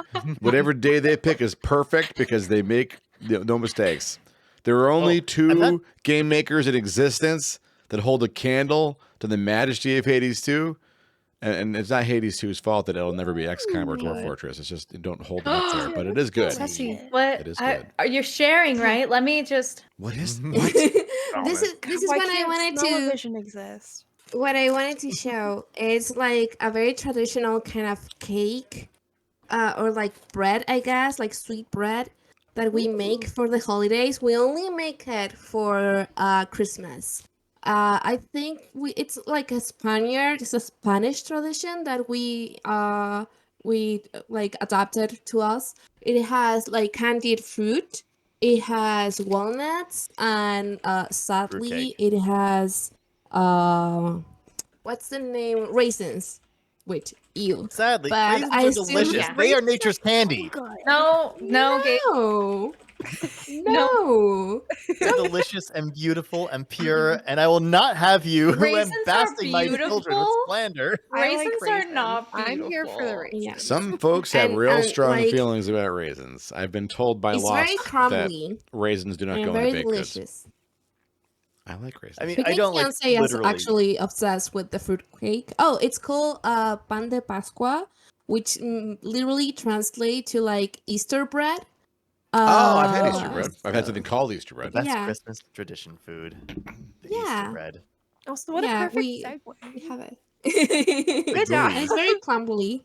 So yeah. Like Thades I too. did my homework. You were talking about Thady said that we will talk about holiday traditions. So Yeah. I brought the fruitcake. It's like the. Actually, And also like- because If fiance just goes absolutely batshit crazy for it. He'll like eat it like the whole thing like in my one God. sitting. So he's sort of like trying to pace himself. Sure. So when I told him we were going to talk about it on stream, he was like, "Okay, I'll leave some for stream." actually, if I could That's like, the reason why I you. can't eat Oh, it. Gabe. if Yeah. if we're moving into the tradition talk, if I can like speak now, it could actually be a perfect segue into the fact that I'm going to be leaving in a little She's bit because abandoning I'm us. going to like a little low-key Hanukkah thing with some friends. Do it. Yeah. Talk about it. Yay. Go for it. So, I mean, like normally Hanukkah is not a thing, like a holiday that I think a whole lot about within the year for lots of various reasons. It's not a thing that I find too important, but sometimes I have like, Jewish friends and we'll bond over it. And honestly, the tradition that I really abide and like bond with is, it may be stereotypical, but it is true and it is amazing. The Christmas Day Chinese food and like movie and Yeah. just that's like talking to my friend. We're going to be doing that like a little later in the month, like before it ends because we want to do that as well. And it's just always such a relaxing thing. I mean, more people have gotten like, into it because more people will like travel or go outside or go to places during the holiday, and it's made it a little like, I'm not going to say less special, but one of the things that made it really fun in my earlier years when it was less of a thing for everyone else was that you would go to places and there would be just no one else. You would go to a movie theater, there'd be nobody around. You'd go to a restaurant, there would be nobody else showing up except for other people who don't have any attachment to Christmas. And it was Yeah. always like really nice. And now I'm not going to say like everyone, the populace has ruined it because it got popular, but like having people around, it makes it honestly sometimes more crowded to go to the restaurants on those days than on the off days. And so it does kind of make the thing lose a little bit of that value. But it's still like a nice little tradition. It's still a nice little thing to bond over. It's still a nice little meme to kind Yeah. of go with. And Yeah. it's always fun. It's always a blast. Yeah. And so I need to get skedaddling to the Hanukkah thing, which again, it's a low-key thing. I think we're all on the same page. But thank you so much for having me, Thades, for like the little bit over here. Always wonderful hanging out with Quinn, Ceci, Echo, my pleasure. everyone. And I'm going to like explode Gabe, myself. Wait, Yeah? wait. I think you're Echo? allowed to say that the populace is ruining something for you. Yeah, I think so too. I think you're Yeah. more than allowed to say that the I mean- populace is ruining something. it's valid. I just, I don't think it's necessarily wrong, though, on an individual level. Like, if a person decides that they don't necessarily care about the Christmas traditions or they don't really have anything, or maybe they also want to just go out for the day and they've, like, learned about it too, I'm not going to say it's individually wrong for them to want to, like, go out to a place. I think that's perfectly fine. So, like, on that level, I don't really have a personal beef. But on that, like, systemic level, it has led to this issue. So I guess in that That sense, is the populace valid. has ruined it. That's but- valid. I Yeah. understand that. That is a great distinction to make. Yeah. Yeah. Yeah.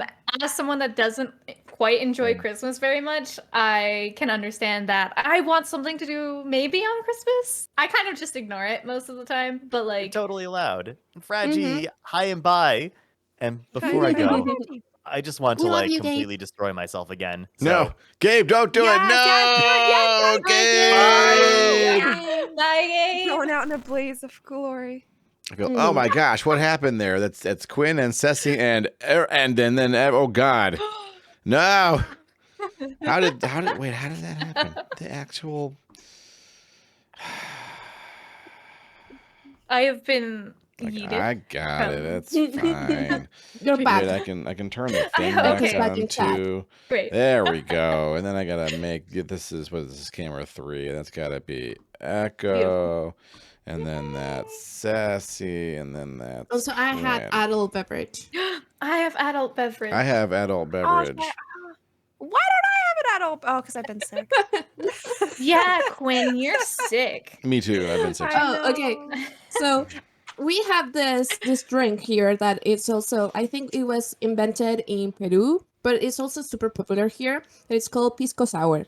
This is basically lemon juice with a very hot, like hard liquor. Like it's very sort of like, it's not like tequila, but it's kind of there, right?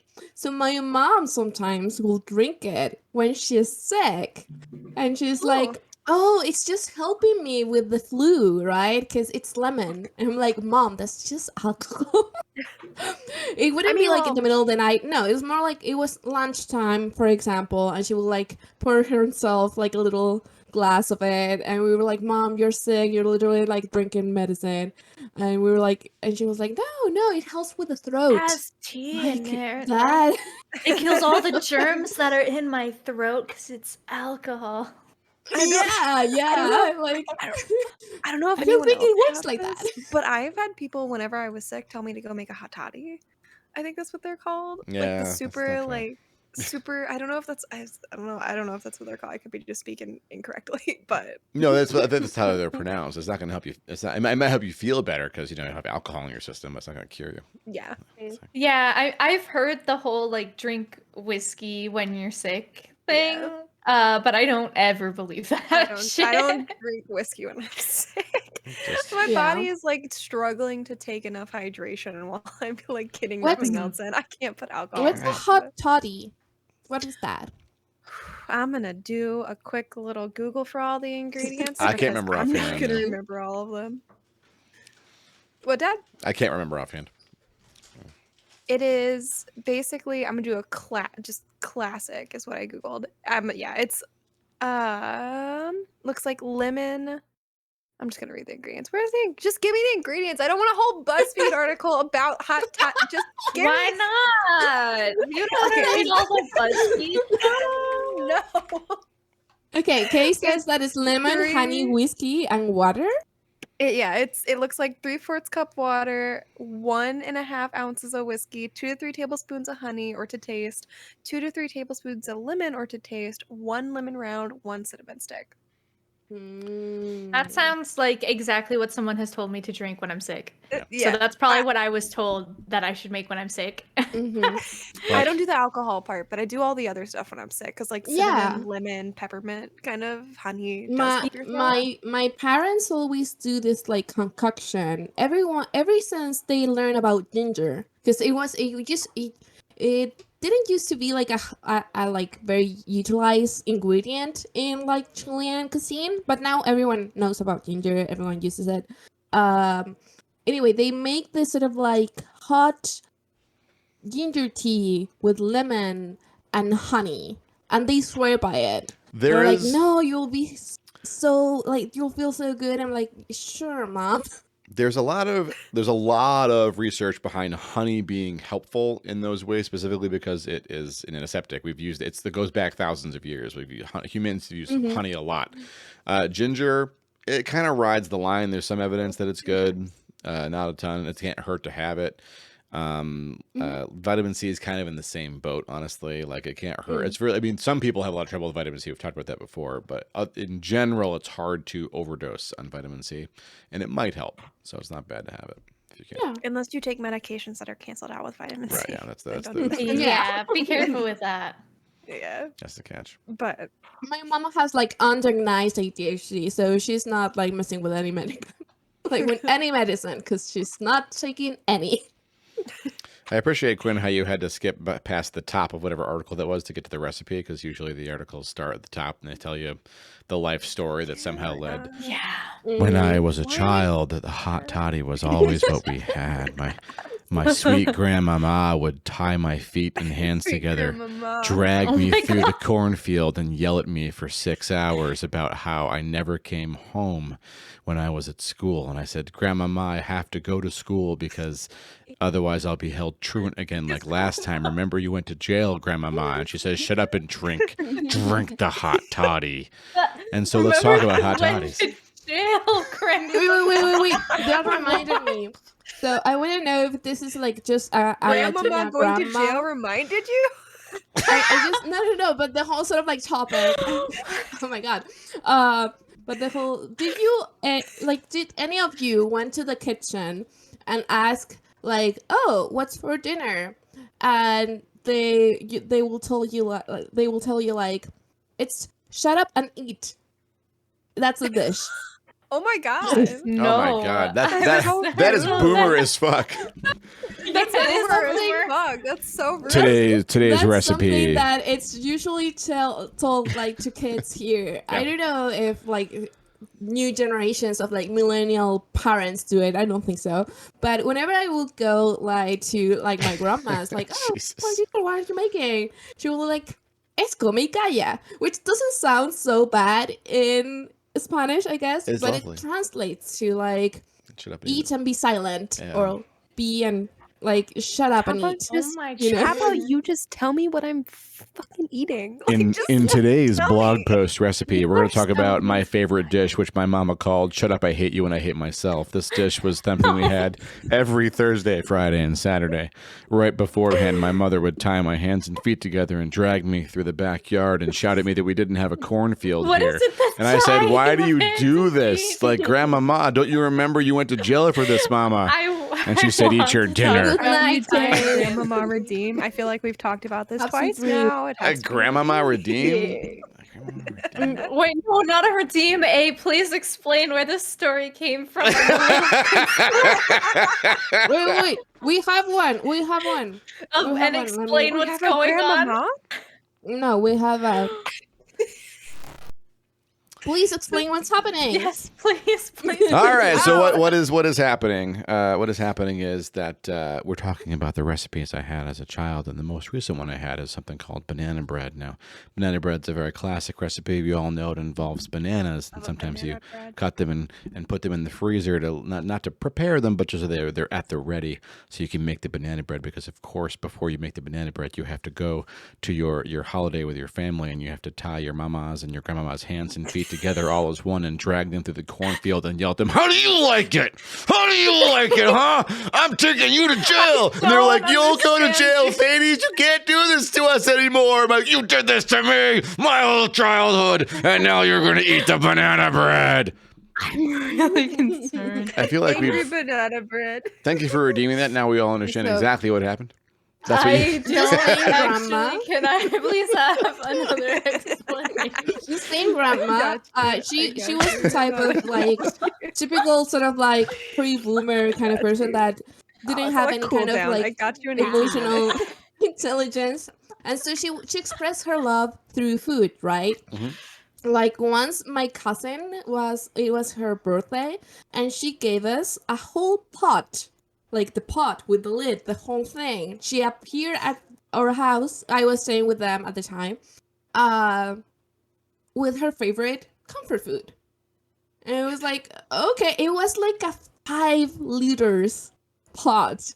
We wouldn't be able to eat it by ourselves. And she was like, "Happy birthday!" And we were like, That's when you hold the pot and do That's- squats.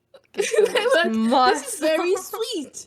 Let's call everyone to be able to eat this, because it's not going to be like, we need more people." And then my grandma also for my birthday. So we never really got along very well, because I live in another city my whole life, so I always just saw her like in infrequent visits. My mom trying to take me here as much as she could, but I was a kid and needed to go to school, so. And so my grandma for my 19th birthday gave me a whole mason jar of homemade mayo, just mayo. Just a whole ass jar of mayo. It was so fucking good. It sounds good. Because she was an amazing cook. So it was so good, but I was just so perplexed about the gift. Like, I know that I said offhandedly, like once, oh yeah, I really like your homemade mayo. But I wasn't expecting for her, and it had like chives and like a lot of things, and so it was really tasty. It was the kind of like homemade mayo that you could sort of like spoon, like just Never eat it by had the homemade spoon. mayo. I've never had mayo in general. I You've well, never wow. had mayo? Wow. Wait, well, I'll take it back a little bit. I only just recently started eating mayo with toasting it for grilled cheeses. That's it. Oh, Like putting it instead of butter. Never in anything else. Nope. It's a cold savory. I have a question. When you Oh, all yeah, hear me typing furiously in the background, do you know I'm doing a poll, or is it always a surprise when there's a poll and it happens?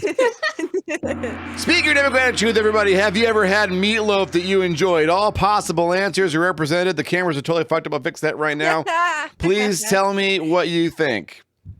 What if I? Give me a Meatloaf. sec. I'm googling meatloaf. Sure. I've never had a meat. It's like a Meatloaf. giant, chubby hamburger, kind of. Oh, those are I never good. They're never would good, never right? like I've that. never had a good one in my life. Like, I don't understand. I've had a good meatloaf. I They don't always like end up really hamburgers. dry and crumbly. They're either either That's the dry wrong or kind of weird. meatloaf. I don't know. I need a gourmet meatloaf to decide, I guess. I don't. I think I've only had meatloaf like, that I've met. I still sing the banana song whenever I spell banana. The like B-A-N-A-N. Wait, what's the banana song? The like Banana. A-N-A-N-A. Yeah. That one. I don't know this song. I gotta give you the banana song. I'm How gonna do you Crunch. expect us Hi. We have one vote for don't drag me through the cornfield, Thades. Got it. Oh, don't drag me through the cornfield, ladies. Don't you Please. remember, Grandmama? You went to jail, Grandmama. No, please don't drag me through the cornfield. Is this what's... I don't know how to sing Not the the don't drag, banana just song. cornfield. Just cornfield. Cornfield.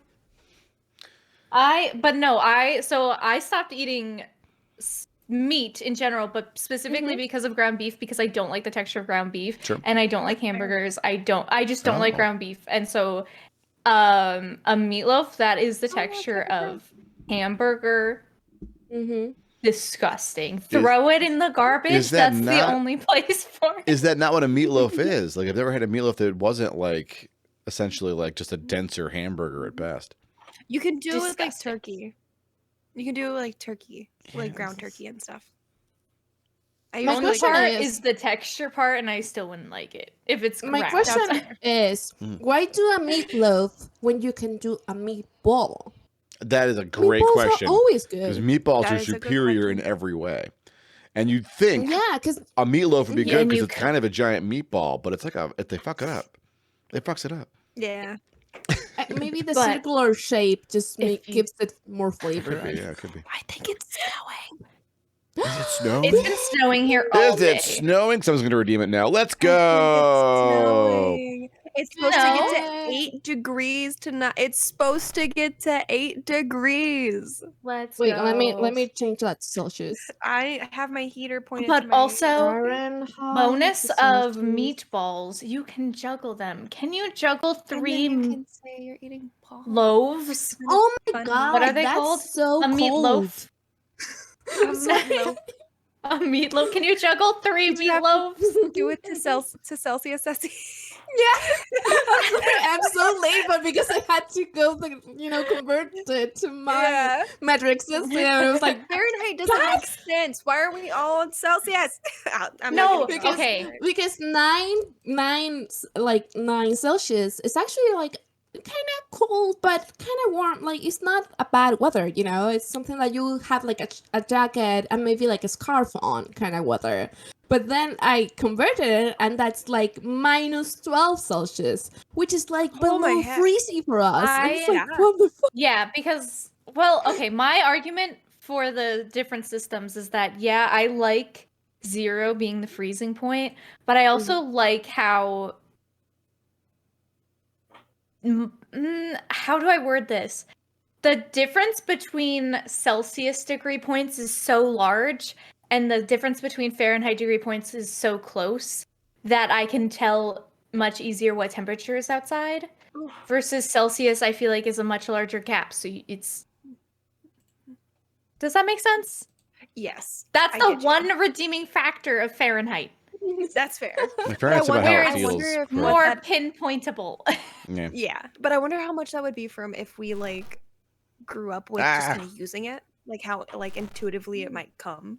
Like Oh my god, maybe- Rin! I just saw that. I love that. It's official freaking cold in Celsius. It is. It is freaking cold. yeah. We don't get those temps over here. And it's not because we're in South America. We will have to be like, I don't know, in Antarctica to get those temps or something. It's the We do wind have is a base killer, there. though. The wind is making it like hell more cold. The wind is like brutal. I feel like it's ripping shingles off of my house now. The wind was so intense here earlier.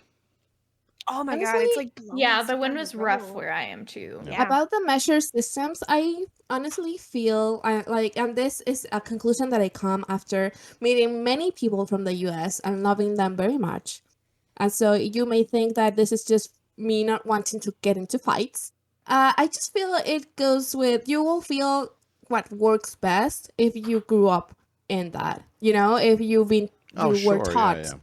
So Well, it's yeah, just, you yeah. know, because it's how you understand the world. So making you change all of that, obviously, it's not helpful. It doesn't feel convenient because that's not how you see things, right? Yeah. The whole sort of like water versus like human temp. I guess it makes a lot of sense. Like for me, it's like, cause I don't know. For me, like good weather in Celsius is like 26, but 26 in Fahrenheit is not good, I think. Well, even within Fahrenheit, yeah, no one right. agrees. Like, if the principle of Fahrenheit is supposed to be, oh, it's how humans feel, bullshit. Because we all hear people picking on folks who are from the South, and they say, oh, God, it's cold. It snowed a half inch. People up north are like, yeah, I'm outside in the snow. It's like fucking negative Yeah. 10, whatever. It's not that cold. It's clearly subjective. The numbers aren't really as important as the people's Yeah, it's experience not of a those universal numbers. experience. It Yeah, definitely yeah. depends on who you talk to. Yeah. Temperature is a complete. Whatever with temperature measurements and things. I hate the way that the Oh. US does it. Yeah, that's all. Yeah, It makes That's no my fucking bigger sense. gripe. What is a That's my bigger football? gripe. What is a What? football stadium? Why is a football stadium a measure? of 120 things? yards I- long. ha- It's really annoying. I don't fucking know. Yeah. What? I don't What? understand measurements. Like I can't do measurements. Like sometimes I have to imagine myself laying down and be like, what is my height? Like I don't understand like anything else. Like converting between different measurements is such a pain in the US, and then the metric system is just like, yeah, you just it's so simple, and I'm like, Orders of magnitude. why can't the yeah. US? Yeah. I mean, it's easy now. Just Right, it's like I don't know if Google convert 67 feet to miles or whatever. It'll tell you what the decimal point is and do the math for you really quickly, right? Like you just yeah, Just do but it. when you're in school and you have to do the math, actually, or like you're in everyday life and I don't know, Yeah. you don't have the time. Like in the metric system, everything is by the power of 10. So Mhm. Yeah, you It just that's is what I'm nice. talking It is multiply nice. by 100, and like, oh, that's how many meters are in a kilometer. And That's that's it. specifically what I'm talking about. That everything is just you move decimal points down the line, and it's all Yeah. just bigger and smaller in the Just exact add some same power. And zeros. it's just so Yeah. Yeah, just add some zeros or subtract zeros, but you don't need it. It's always sort of like a round number, right? It's not like blah blah blah 0.5. No, it's always sort of like a close number, so to speak. It's- I don't know how to explain it. It's easier to estimate stuff, and it's easier to like jump estimates. Yeah. It's just nice. Metric. I do prefer metric Of- for measurement. It's based on the freezing temperature of brine. Good night. Wait. Very well, Gabe. We're Bye, gonna Gabe. solve the problem of temperature during the ad break, and we're not able to share it with you all because that's just how it is. I'm so sorry. And you know what? Go stretch your legs. What? It's okay. Wait for the ads. Now we're to gonna start. do that. Yeah. Do you know okay. how we're gonna do Right that? now. How? We're gonna do that by burning down the US. I think I agree. I'm gonna drag the U.S. through the cornfield. You should. Yeah. You should. US go to the cornfield. You're in Let's Maybe, go. timeout. maybe get in touch with Go with like Puerto grandmama. Rico and maybe Cuba. I think they will be willing to help. They probably, You I would know imagine what? Puerto That's a Rico would be great down. idea. Yeah, Hawaii too, probably, as Was- soon as we tell them we're Yeah, in. I was thinking Yeah. Hawaii. Yeah. We got I some was so partners happy there. when I read that maybe Puerto Rico will like finally be like an independent state or something. Mhm. I didn't read it on like so much detail. I'm sorry. But yeah, that looked like progress at least.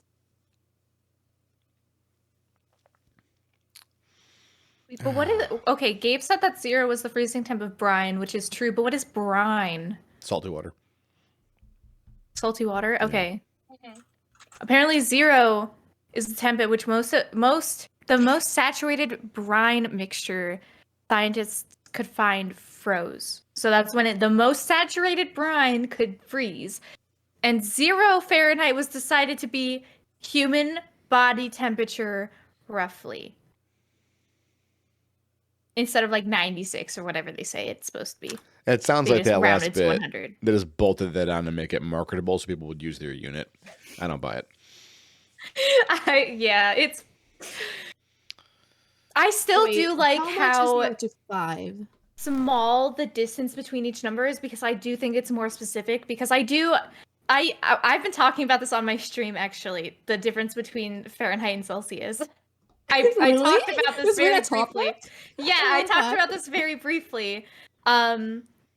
Where I've been hopping between like 74 and 71 on my thermostat because I've been on T and my temperature has been like flip-flopping. Mhm. Congrats on the team. And thank you. And so like other people might use Celsius, and so like I've sort of been talking about that, very very small, not a huge debate or anything, but like I prefer knowing that I can go from 74 to 71, because that in Celsius is just like 1 degree in Celsius. And so Yeah. like I don't know what your thermostats look like at all, but it's like I might not be able to fine tune it as much as I can here. But that's I like mean, a huge guess. It depends on the thermostat, I guess. I mean, some of them have like a little wheel with like, so what you do is that you divide everything like in like smaller units, so to speak. But if you have like an electric, like Yeah, a digital thermostat, mine's it's digital. like it's like whatever. Mine- and no one uses the little wheel one Yeah, now. Like everyone mine- has the digital Mine's one. a wheel that is Wi-Fi connected, so it goes like you click it, and even if you click it multiple times, it still only goes down 1 degree.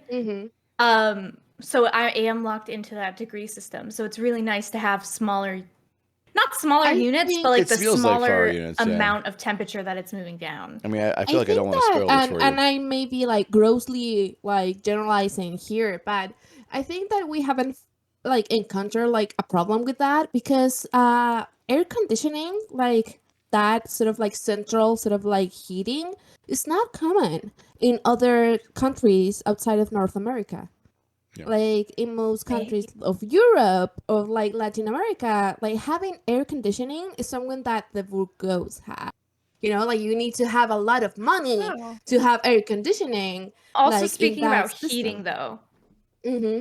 where I'm heating the house, not cooling the house. No, yeah, I meant like Okay. central heating. Okay. You know, I'm just making yeah. sure, because we previously did not have like central cooling, but we had central heating. Sure. And they are Yeah. two separate things in houses where I live. Houses aren't built with central heating here.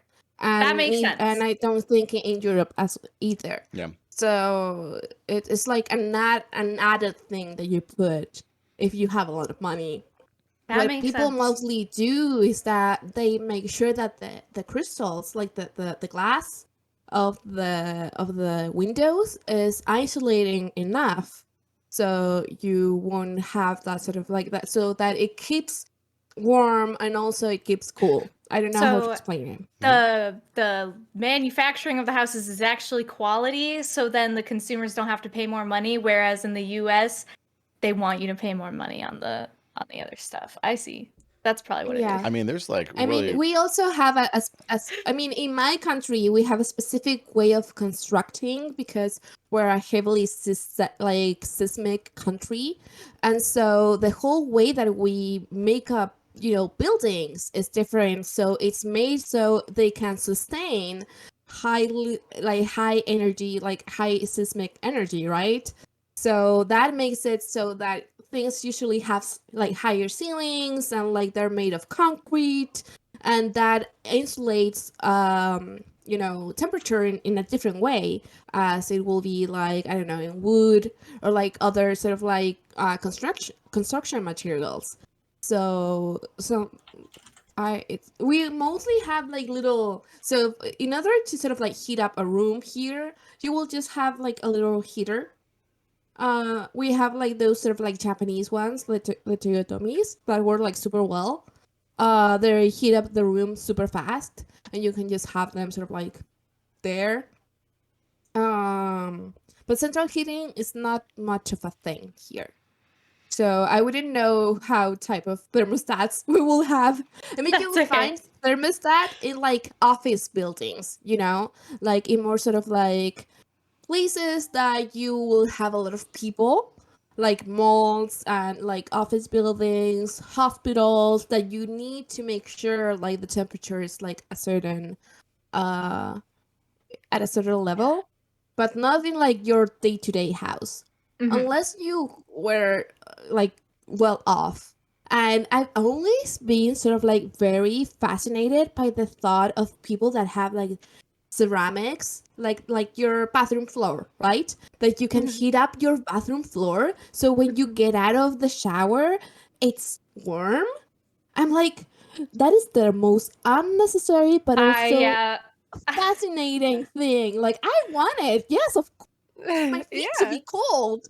But also, how come you came up with that? Like, what was your train of thought? Like, yes, I will make this work for me, so even the floor will heat up.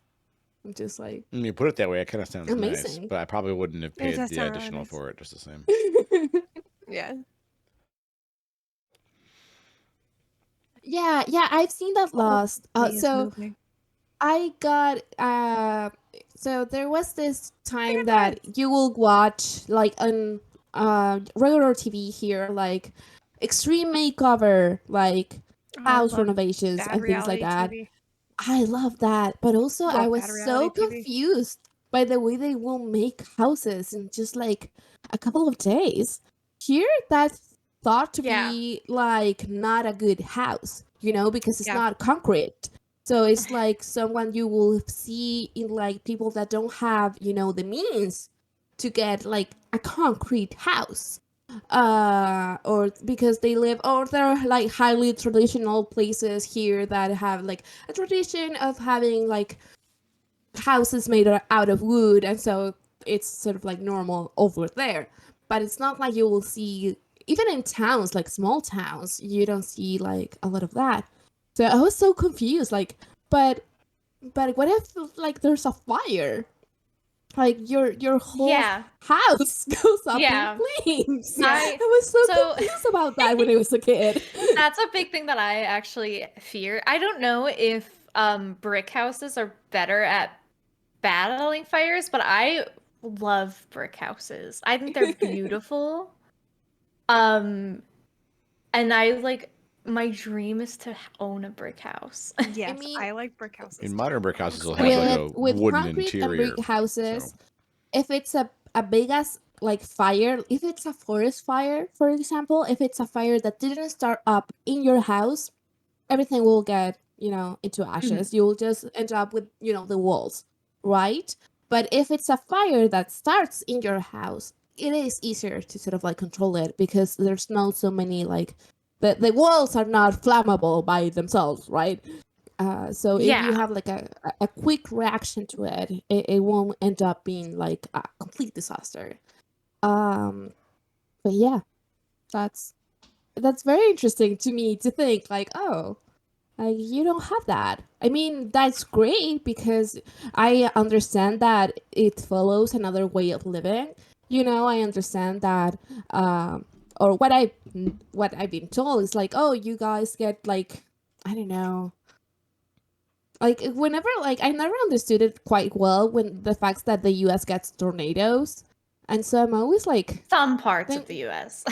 Yeah, and I'm like, then why do you have like wood houses? Don't they get? But then I was like, oh, that's why everyone has basements, because those are not a thing here. Like no one has a basement, or Oh, you have to be we didn't very have rich basements to have a basement. in the South because marsh Mhm, and you Mhm. just hella wet. You can have a basement in the South. mhm. I mean, you could. I Yeah, think you can have basements. I but, think we like, don't they're have just not basements common. here because we have so many earthquakes. It will be sort of like you need to get out of your house when there's an earthquake, not inside your house, That right? makes Yeah. sense. So I think that's like the difference there. I Thank you live for where thinking the about worst Hi. thing that could happen is really bad snow. Oh, thank Um, you. That's what we got now yeah. too. Is like we Um, never knew what snow was until we moved here. that's where I've always lived, and it's really nice. Yeah. I can't imagine going through an earthquake or a tornado. I don't know what I would do. I'd have to go through like training or something Yeah, no, to sort out how to handle it. the primary reason that I have never considered moving to any state south of here or to California is that, like, if there is a natural disaster here, 99% of the time I can solve it with my snow shovel. If my car is buried in snow, my snow Uh-huh. shovel is going to handle that, even if it takes me a long time. If my car is buried in my house, my snow shovel is useless. And so is my Uh-huh. car, That's true. right? And like Yep. of the natural disasters God. that can happen, snow is not the one that's going to pick my car up or my house up and marry the two of them together, right? So that's like a nice thing. Uh-huh. Do you want an embarrassing little story? I do. An embarrassing little Quinn story. You're not even Oh my saving it for the goodness. ad. I'm excited. Tell Oh my us. God, I know it's the holidays. It's special. It's true. Yeah, it's Quinn's gift to all of you. This is my gift because I thought I would never say this on air ever. Whenever we first moved, it's not that bad. Whenever we first moved, we didn't know what snow was because we were from the South, and we were not prepared. We moved like during the winter.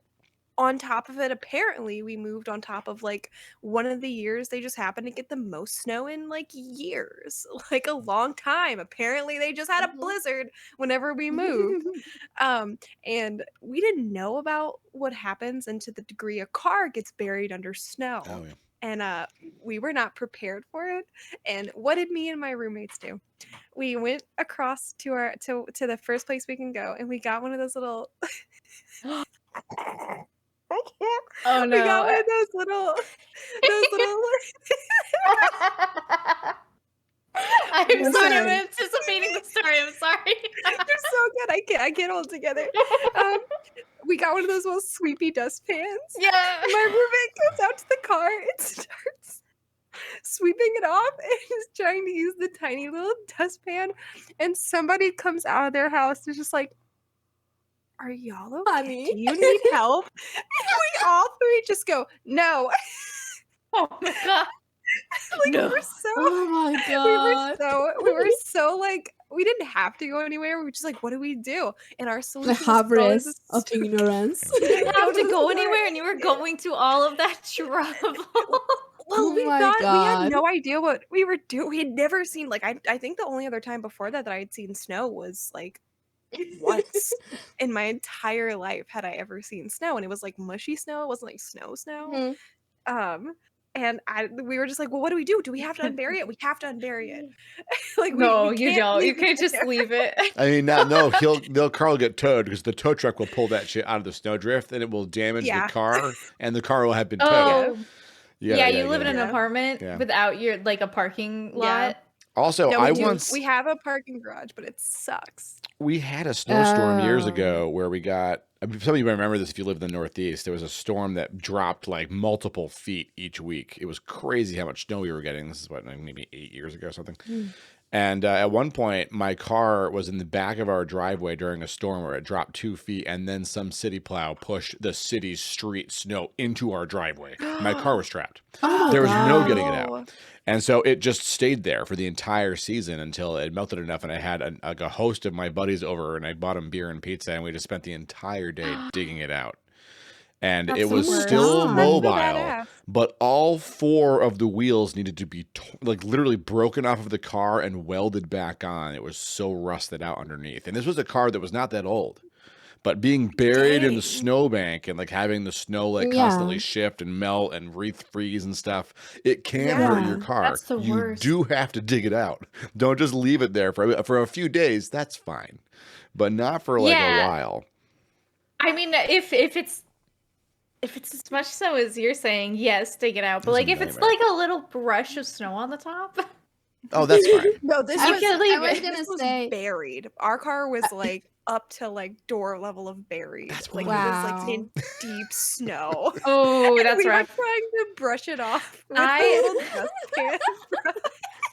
I was gonna say I so don't have a embarrassing, y'all. car, but then I remember that like U.S. cities are really made Yeah. to be walked, Yeah. and like you Um, need a car. You need a car in like the entire US, wherever you are. Yeah. The public transportation system is basically non-existent in the majority of the US. Yeah. I've seen so many TikToks of Even like living in New York Europeans Times, it still moving sucks. to the US and like going like, where are the sidewalks? Why can't I just walk everywhere? And it's like, no, it doesn't work like that there. Mistakes were made. We'll clean it up. Just give us some time. It only You don't runs when brush you the don't do it, snow. yeah. The amount of times, like even like living like around New York, where it's supposed to be like the most like public transity of the public transit, it still is just like impossible. Yeah. Like at every turn, like like technically, like we still have to like drive X amount to even get to the place to start doing all the transport Yeah. and the like light rails and like the subway. Yeah, Beardless. That's so important. Like having like pedestrian friendly cities, it is great for everyone, in my opinion, because Yeah. you get people doing like more stuff outdoors because outdoors is not hostile, and you know you can walk to places, and like cities get more like livable, like you know. I don't know That's how to why I explain enjoyed it. living in Dublin so much, because I could literally walk Mm. anywhere that I wanted to go. The only place I couldn't walk was to the Krispy Kreme, and I Ubered there, and then I walked back when I shouldn't have walked back, but I still did, holding a dozen Mhm. donuts. What? Did it rain Wait, a lot? did you in eat the Dublin? donuts on the way I back? feel like that's a stereotype, but I want to know. Did it rain Ladies a who lot? would not eat the donuts on the way Oh, back. thank Okay. you. Okay, good. I Okay. can feel your walk back. So it Mhm. didn't actually rain that much. It was really windy though. Oh, okay. Like Was it, like, horribly foggy? windy. Like always No, cloudy? Not really. Not really. Oh, It was horribly windy, and I got Media almost has pushed into the lightning, street which into still traffic surprised me to this day. multiple Oh my times with the God. wind. Wow. Because I'm a short, tiny person, Yeah. and Oh, I yeah, am easily I sympathize. movable by the wind. Easily movable. Oh yeah, the wind almost knocked me down like walking across the street earlier. I Yeah. was just like, what? And especially like Irish when you live Krispy around Kreme, all the Fearless. buildings, and the like taller buildings will guard you for a second, and the moment you get into like a clearing of Yes. road, it knocks And you down. so Truck. the cross sections, the wind gets faster. So Yep. right Yeah. where you need to stop, the wind picks up, and it's like, oh, go into traffic. Oh, be careful. Oh my god. Also, Fearless, I just wanted to say, like, we also share that sentiment. Like, whenever we've moved a few times with my partner, right? And whenever we look for a new apartment, it's like, okay, but is it walkable? Like, do we have like walkable things nearby? Is it close to where we are going to work at? Like, I come from a small town where everywhere was like 20 minutes away, and like 20 minutes away by car, right? Me too. And like if I was in public transport for 45 minutes, it's because I was going to the next town, not because I was moving in my town, right? And he has lived in the like outside, like the like out of the city his whole life, and he is bored. Like, he's just tired of having to spend like an hour and a half in the subway just to reach anything, right?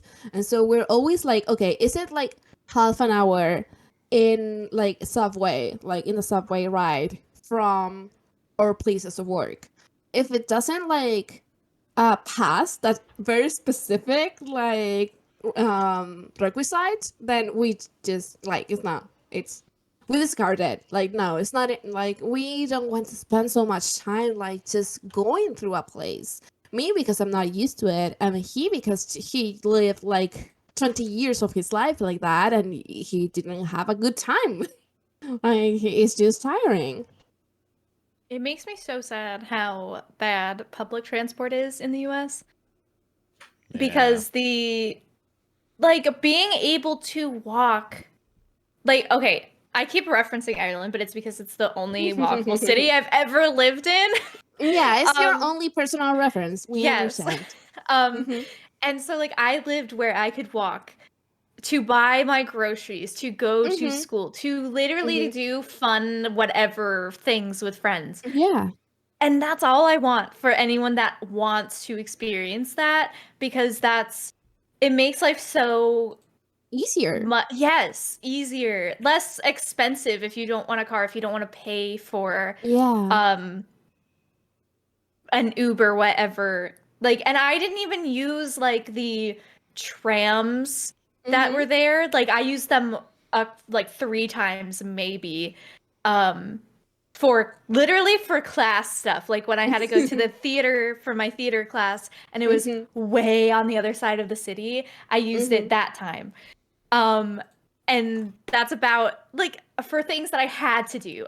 And other than that, I really barely used big public transport because it was kind of scary to me because I had never been on public transport before, because I literally didn't have it where I had been previous to college, and it was scary to think about using it in a city that I had never been to before, in a country that I had never been to before. That makes sense. That's valid. But like a city that's completely accessible to someone that can walk places without needing actual public transport is so wild of an idea in the US, and that makes me really sad.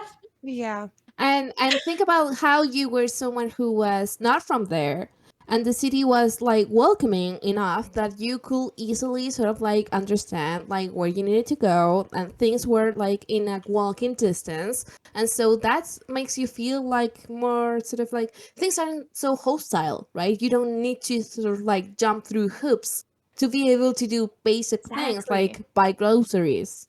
Exactly. Like I literally got stopped on the street so many times because people that were visiting thought I lived there because I knew my way around so well, and I walked with confidence, and I was like, no, I am not living here. I love that feeling though when people ask you for directions. I'm like, oh, they think I'm a local.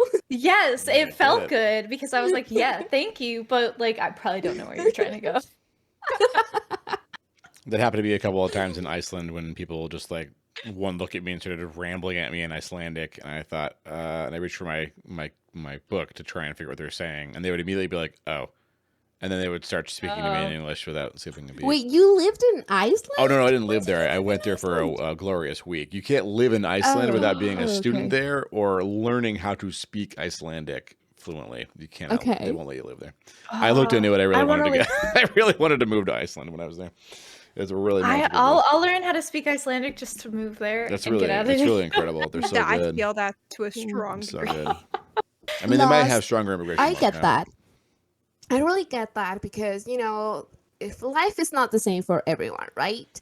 And so I feel like you should have the option of like being able to be alone in your car, not feeling like you're squished by everyone around you, which happens in public transport, right? Or like you're spending just half an hour to be able to walk to somewhere, right? I think my main gripe is like when you don't have any other option but to use a car. Yeah, right? I hate driving. I think it is I like a welcoming and like nurturing city should give every type of person options of what they want to do and what feels more comfortable to them. I vote agree. Ceci. I vote Ceci. I agree so much though, because I know like even like a walkable city doesn't mean it's an accessible city. Yeah, it's not accessibly Yeah. walkable. Yeah. You can walk to a couple Yeah. of places, but not everything. Like, Yeah. But even like I know Dublin has a lot of old fucking buildings that aren't wheelchair accessible. Yeah, Like the fact that it's walkable doesn't mean that it's like it's obviously ableist, right? Because not Yeah. everyone can go through those distances right. all the time. Right. but in addition to that, like Dublin has a much better public transport system than the US does. So it kind of helps in that situation. Right. It balances it out. Yeah. But just like in that way, like there are a lot of really old buildings that I think they're in the process of updating some of them, or at least they Yeah. were when I was there. They've probably made some progress. But it's in that way where yes, it's a city founded on like the grounds of this civilization that like was built many years ago. So they have really old buildings that maybe they don't want to fuck with, but they need to be updated to be accessible to everyone. Yeah. That That happens a lot in Europe. Like, there's so many beautiful buildings, or just buildings where people live that don't have elevators, and they have like tiny ass stairs that they're so hard to climb, even if you're Centuries able-bodied. ago. Yeah. So, and they're like completely like I mean, no one who has any kind of mobility issue could just go through them. Like, there's no way. They're just like creaky ass wood stairs that Yep. are very hostile to not able people. Yeah.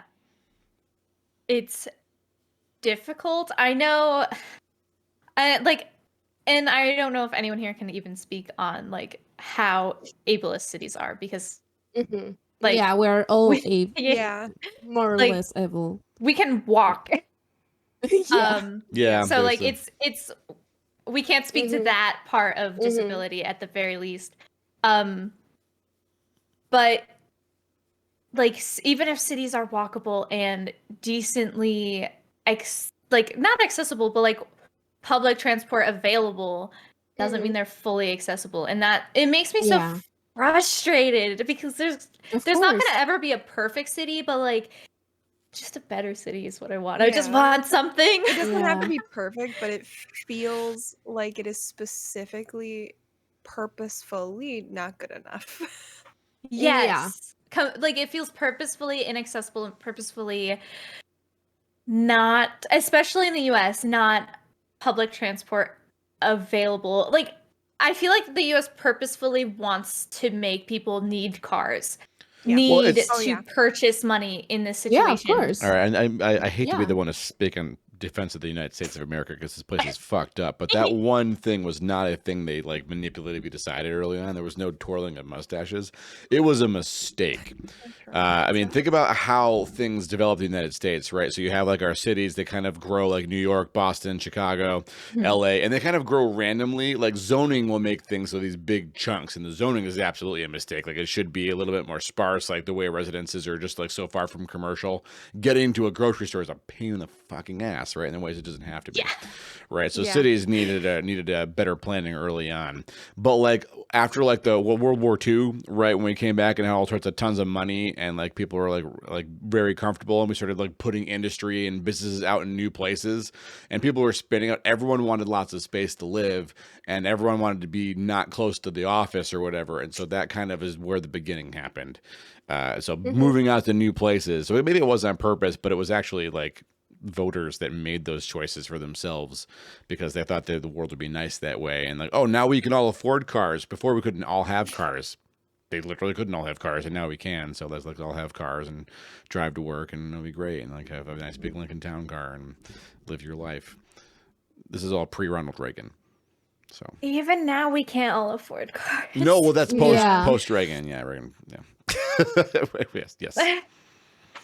I mean, we make a conscious decision, my partner and I, like fiance and I, that we don't want cars. Like, we don't want to get a car. But obviously that also sort of like limit us about like, I can't really go see my parents as often as I want, because that will imply either like a 6-hour bus ride or like actually Yeah. having to buy like plane tickets. We can't get little getaways to the beach because that's a 2-hour ride and it will turn into a 3-hour ride in a bus. You know, Yeah. I think it limits Yeah, you sure in a does. way that you don't have the ability to do that. But it also for us really help us sort of like we make little towns out of the places that we live. I don't know if that makes any It sense. does make a lot of Like sense, and I we wish we make did that here, and we don't. Yeah. Yeah.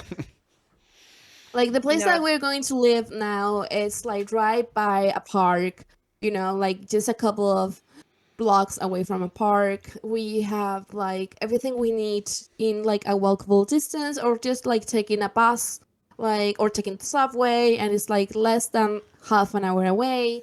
And that's how we like to live. Me, because I grew up in a small town, and so my whole life was like that. And he, because he just doesn't want to live the sort of like city life where you spend like 2 hours in the subway every That's day. fair, don't do that. Yeah. I would love to be in the city. I'm gonna be honest. Oh gosh, There's a couple. Yeah, I the was new gonna say house, there's baby. a very like my roommate and me have discussed this many a times, in that he's a little bit more than me. I'm much more on the I'm gonna go not this way. I'm gonna go the opposite of this way. But he is like down to like if I'm living in the city, it's gonna be hella expensive, obviously, but like he wants to be in the city, as like me over Oh, here is like yeah, that's it's overstimulated and I'm God, going towards the other end where I'm going to be away from that. But he's like the difference is being like the level of he doesn't want a car anymore and that kind of thing is Yeah. literally being in the city, like the heart of the city. That's what I is. would love to do, but I cannot afford it. It was Yeah, both. it's so expensive. It's prohibitively expensive. overstimulating. It's also there is never silence. Ever. Yeah, no, I never. It's That's never. okay. The It's, city yeah, never but the stops. sounds you say that, but I have slept in New York City a lot, and like I mean, sleeping there is awful because it doesn't matter where you are, Harlem, downtown Manhattan, Brooklyn, Astoria, the sounds outside are myriad. Car alarms, random screams. I'm serious. Times at night, you know, people having arguments in the street, no matter where you are. It's just like a cat Yes. getting stuck in the engine of a car. And then you got to be the one to go outside and try to lure the kitten out of that engine. Like there's no, it's never silent in the city. And so do it for 5 to 7 years, and then get the fuck out of there. Do the experience. Have that Live the experience. experience. I'll I will skip the say 5 to 7 years. I have I've been in New York City and I've slept there for like a day. So I can't say like on that experience, A long but term. my time in Dublin, I spent a year there, and the area that I was in a rough area. And there was a park near me where people would set off fireworks Oh my God. constantly. And there were ambulances going off all the time. Did you sleep through that? Loud yeah. noises. I slept fine. I have concerns which Echo and I will discuss during the break, so you don't have to see it. We'll be back in a minute and a half. Shut your legs. We'll talk about Christmas when we get back. I promise. It's fine. I would say I feel like to a degree I would like that they're like in the short of it having all the noise, especially if you can sleep through it like you can. I feel like the like ambient noise might be comforting, but I think my subconscious, my overstimulation bar would just keep like filling and I wouldn't notice it. That's the until thing, it Quinn. exploded. I now have earplugs and like the ability to keep sound out with earplugs and stuff. So I would sleep probably better now than I did before. But once I fall asleep, I can sleep through anything. I've like slept through fire alarms before. Okay, I have the same thing with that Echo has, but with not sounds but movement. So as a kid, we lived like as Beerless also did, like across from a train track, and we lived and we lived in this sort of like wooden house, right? So whenever the train passed, the whole house will be like a mini earthquake. Oh my god. So Holy heck. whenever Oh my god. I was a kid and there was an actual earthquake, I just slept through them. And then my Yeah. brothers will like come rushing to my my bathroom, like, "Oh my god, are you okay?" I was just sleeping.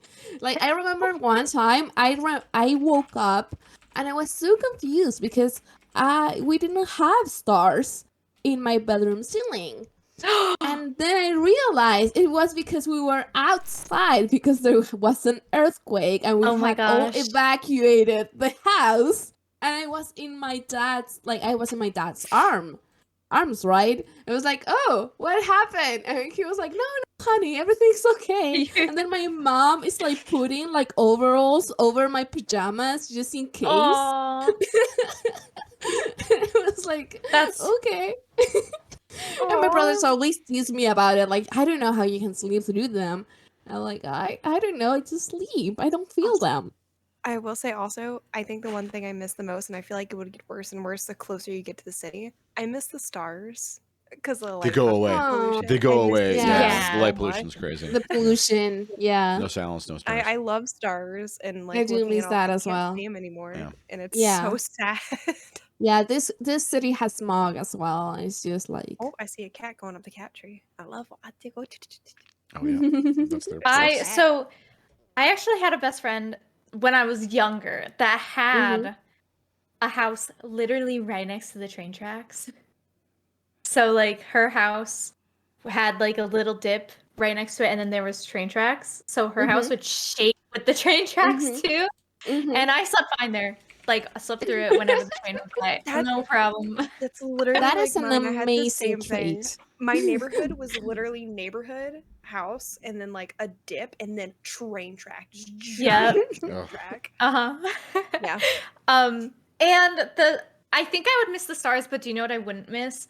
I don't know, the cicadas maybe is what they're called. The peepers that go Yeah. that just The peep on and off cicadas. constantly. Oh, they're outside. nice. I hate You find their Oh, I shells. love You that find their sound. shells because they That molt sound their I like. shells, but the shells They stay on the tree. are my least favorite thing. I hate suck. them so much The because anime they just make the sounds. same Cicadas noise over make a and over different again. noise. Summer. The peep, peep, peep, peep. Those are either crickets Yes. or a kind of frogs. Those aren't I was cicadas. gonna say frogs. Yeah, cicadas make like everyone a calls them cicadas sound like they're horrifying. where I live, That and I was type of like, cicada with I- that. It's a different it's the sound. peepers that I don't like. Oh, Those my. are Oh, frogs. maybe They it's just- crickets They or repeat the frogs. same noise over Yes, and they over do. again. Yeah, my oldest, And I my hate second it. oldest son, not Quinn, Thades Prime, will open his window during the summer to hear the peepers outside. No. He loves I them. hate it. He loves them, man. I hate it so much. I hate the repetition noises.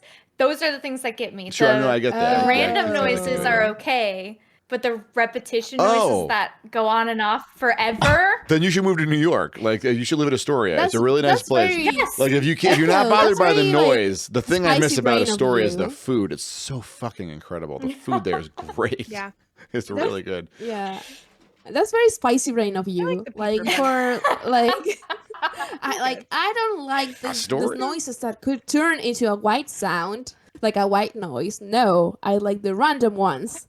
Random ones are okay, but that I one don't that know keeps about opening the repeating. window, though. ugh. I love you. I love I'd be that scared stuff. they would get in. What? If you open the window, I don't want the No, little peepers to I there's like a their screen. noises. There's a screen in the window. Oh, that's. I Yeah. feel. Every And- time I and try you to have- screen in a window in the south, I feel like they still got in. Like I don't know how they got in, but they still. Some got screens You aren't can the do- best, and they can like slide and shift out of place. And I've Oh, had that yeah. happen, and bugs still get in my room. We have good You screens. you in guys my don't house. have like those little sort of like things that you That's sort of good. Then like you can open it. like put on the walls like into an outlet, and they make like something that makes it so bugs don't get in. Outlet. Sometimes they have like a specific like smell. Sometimes they make a specific Oh, sound, the, so bugs uh, don't get inside. Because those are like a staple in any house here. I like need one. I don't know. I don't know know about the sound, but I do know that there's citronella things. Yeah, like, they're as like far as there's like smells to get rid it's of like bugs. incense, so to speak, but they're like little tablets that you put on this thingy that goes into the outlet, and it Whoa. sort of like gives this specific smell that Glade keeps the bugs plugins? out. That's a Glade plugin you're A describing. citronella. Do they have a Glade citronella plugin? Glade I plugin? guess. I was Do thinking they? of like Citronella a Glade plugins? I mean, like one of the they wax work melts or alright. something. I Yeah. guess they work with the bugs over here. I don't know your bugs. Let me see. Maybe they're Yeah, our bugs are radioactive. ultra You can get strong mis- because of all of the chemicals in the US. Yeah, maybe. Totally get a citronella like You can plugin. get a plug-in citronella thingy. How about that? What? I don't That's know that I Or would an do that because ultrasonic citronella pest smells terrible, repeller. but that's like, I mean, you do you. That's fine. I was gonna say, are you supposed to smell citronella? It's I probably. mean, it's I not gonna hurt love you. to I smell mean, the who smell, fucking actually. knows? I Maybe put it's giving the- us all cancer. Probably it's fucking United States. I don't trust them anymore. Probably it's I not mean, good for us. You Most sometimes things you in the United States could give you Yeah. cancer. and Yeah. most of the times you will put it like I mean, at least here it's very common to find outlets like right under the window, so you put it there, Oh. you know, Oh. and it's not That's not necessarily the case close here. Yeah, that's to not your. the case. Oh, okay. There is someone But that's I- cool. Oh my god, here's a. I'm so sorry I have to tell you this. So it's someone I once Go knew, for it. a boomer.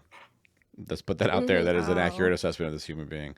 Very earthy, crunchy, very like in not all great ways. Like, you know, was very much opposed to modern medicine and wanted like alternative stuff, which Oh. definitely don't. Yeah, so there's a lot of stuff going on there. But she in particular had this habit of only speaking on speakerphone. She would put her phone on speakerphone always because she was afraid of putting the phone next to her head that the rays from the phone Oh, would give her why, brain why? cancer. That makes me so And I mad. tried hate it when so people many speak on times to speakerphone. explain that phone signals will punch through about 6 inches of concrete.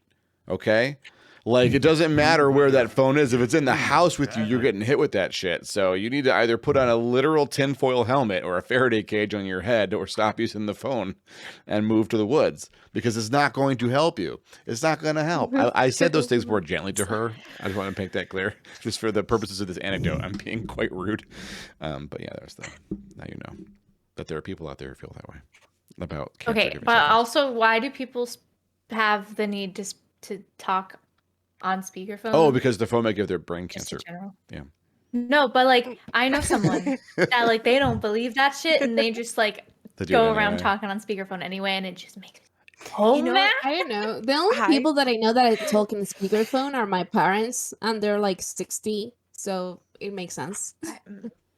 I feel like I will. I have a hammer and everything's a nail right now. Like, so many people are neurodivergent and they don't know it. And they have sensory issues and like overstim issues that they do not understand. And maybe they just don't like Oh, yeah. having the phone next to their head. That was actually my understanding of this human Yeah. being, was that she just didn't know that she's autistic and doesn't want to have the phone on her ear because it bugged the shit out of her. And so she just talked with it on speakerphone in spite of how it would make everyone else around her feel like terrible. But, you know, if you're like certain brands of neurodivergence, that doesn't really get to you unless someone explains it to you, right? And so she was actually fine just blurting in the middle of a room on her speakerphone because this discomfort was too much for her. So I get it. And if I had that language then, it would have been a more productive conversation. But Interesting. we didn't. Yeah. That's always my That's good theory to now. know. Like, I think about that a lot in Wow. situations when like some white dude starts blowing up and I wonder, are you like me, buddy? Are you like autistic and you didn't know? And you didn't find out Yeah. until much later in your life. And those words meant something really, really different for us as kids. And I'm not saying it makes it okay that this white guy's blowing his top because that, I mean, how many white guys blow their top and do crazy amounts of harm? It doesn't make it okay, Yeah. but it does reframe it. And it might, I'm hoping it helps address this stuff more productively as people learn about it. More and more people my age are like, oh, right. And then when that gets to them, you know, and I think people in these communities hanging out with us are sometimes making those discoveries about themselves, but here it's much more chill. We don't have white guys blowing their tops here except for me and Grob. And we have Ceci to keep us in line. But like in general, most of you all, like the other white guys here, Wishing and Quinn, they're fine. Like you're all very chill. So we don't have that. but- I'll get mad if you My talk about tail? people talking on Oh, I'm not speakerphone. chill. Or butterflies, those two topics. Don't talk Or about Echo. butterflies. I have Don't some. make me I have murder some- a butterfly. Echo throw down to hurt you. I don't know if anyone noticed, but fiance came to refill saw my his little glass of towel on champagne. the arm, and I was like, oh my gosh, the towel on the arm. Oh my god, Oh my He God. the told me 5G he will stuff. do that. Like before stream, I was like, "Honey, that's not necessary." And he was like, "It's fun." I'm like, "Okay, you do you." It's fun. Oh my gosh. I'm going, oh God, I'm allowing, since I've been sick this whole time, I'm like, no, we're gonna be good and we're gonna wait to do little drinky times until like Christmas Eve times. So I'm making a like little white sangria tomorrow, and it's gonna be so nice. It's gonna be so good. I'm excited. Good. Yeah. Is that holiday celebration times? It's Quinn has been too sick and feeling so poopy that we're gonna relax time. Fair enough. Fair enough. That's Yeah. very valid. Yeah.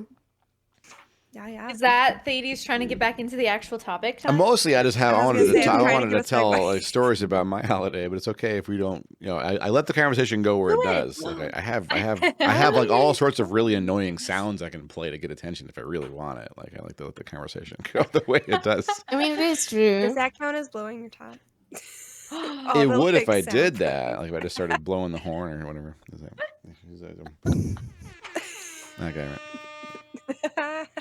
I hear it. That's how I everyone cut should the blow their volume down by top. Sit there. 50% before I hit the horn. So I was like, yeah. Thank you, ladies. You're very welcome. Here's the full But I volume. want to one. hear your stories. Give me your stories. Yeah. I want your stories. I want to talk about Christmas. I can. because... Oh, go ahead. I can. Okay, so I can segue you. I can. You know. So when I was a kid, I loved Christmas. I mean, I still love Christmas. Okay, but for me, when I was a kid, it was like a real sort of like magical time because it helped me sort of like not only think of myself and what I wanted to get, but also it made me, I think, more thoughtful about like, oh, what should we get for other people, right? Like, oh, what do you think is like a good present for your dad or whatever? And it was like, oh, but isn't that like Santa's job?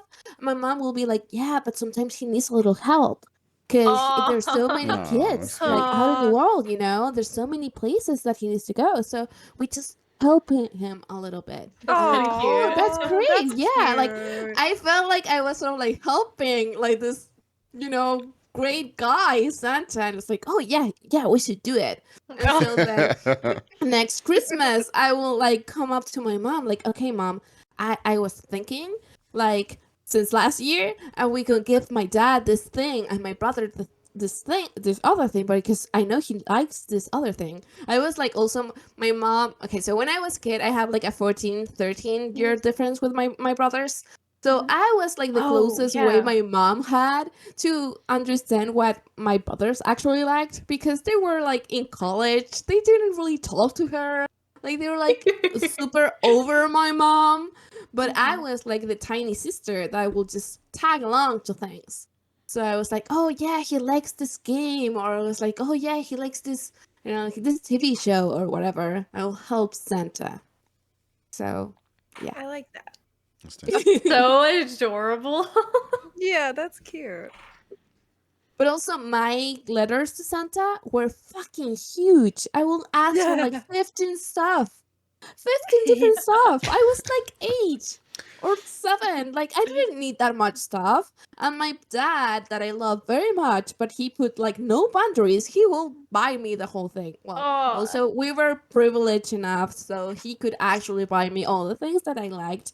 And I grew up in a very sort of like warm household that also was never like we were never in hard times, so my parents could actually indulge me in whatever I wanted. But now looking back, it's like, dad, I really didn't need all of that.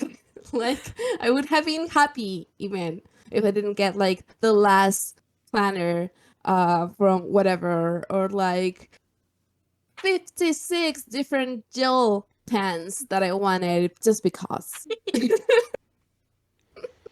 I think the only thing I got about Santa letters one time is I wrote laptop, but accidentally wrote labtop because your boy has dyslexia, and my bio shitters busted my ass about that for some reason. They were like, "I don't know, Santa's gonna bring a laptop instead of a laptop." It'd be funny. That's for the first wildest time. Santa story. I have no idea why. Oh my Oh. gosh. Just Oh wild. god. That's the only Santa like letter story I think I have.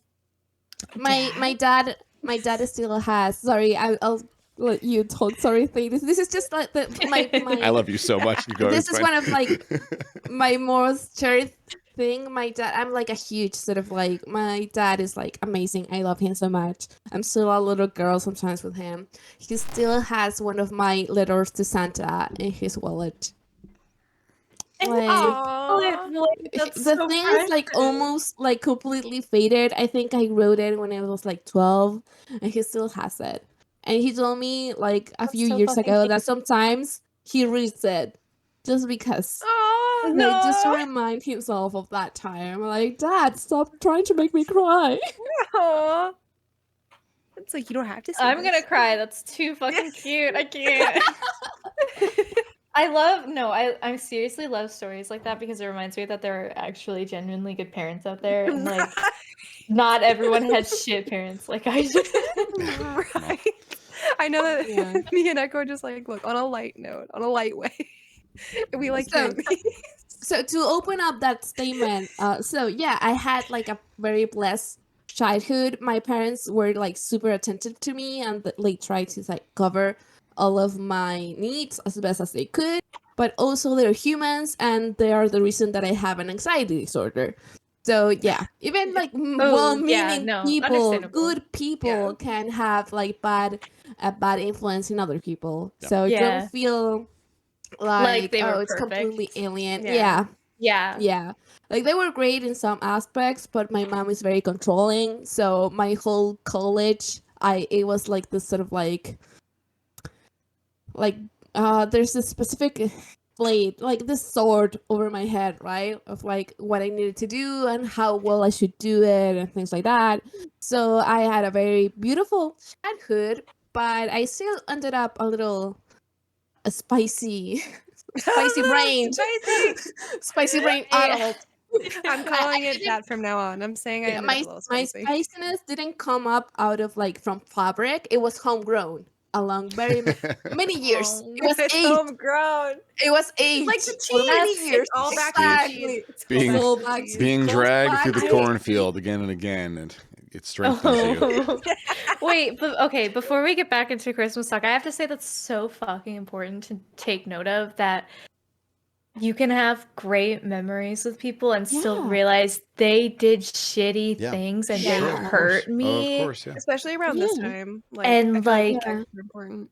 That can be really difficult to grapple with sometimes, Yes. and complex feelings can ensue, and Mhm. like however you deal with that, that's okay.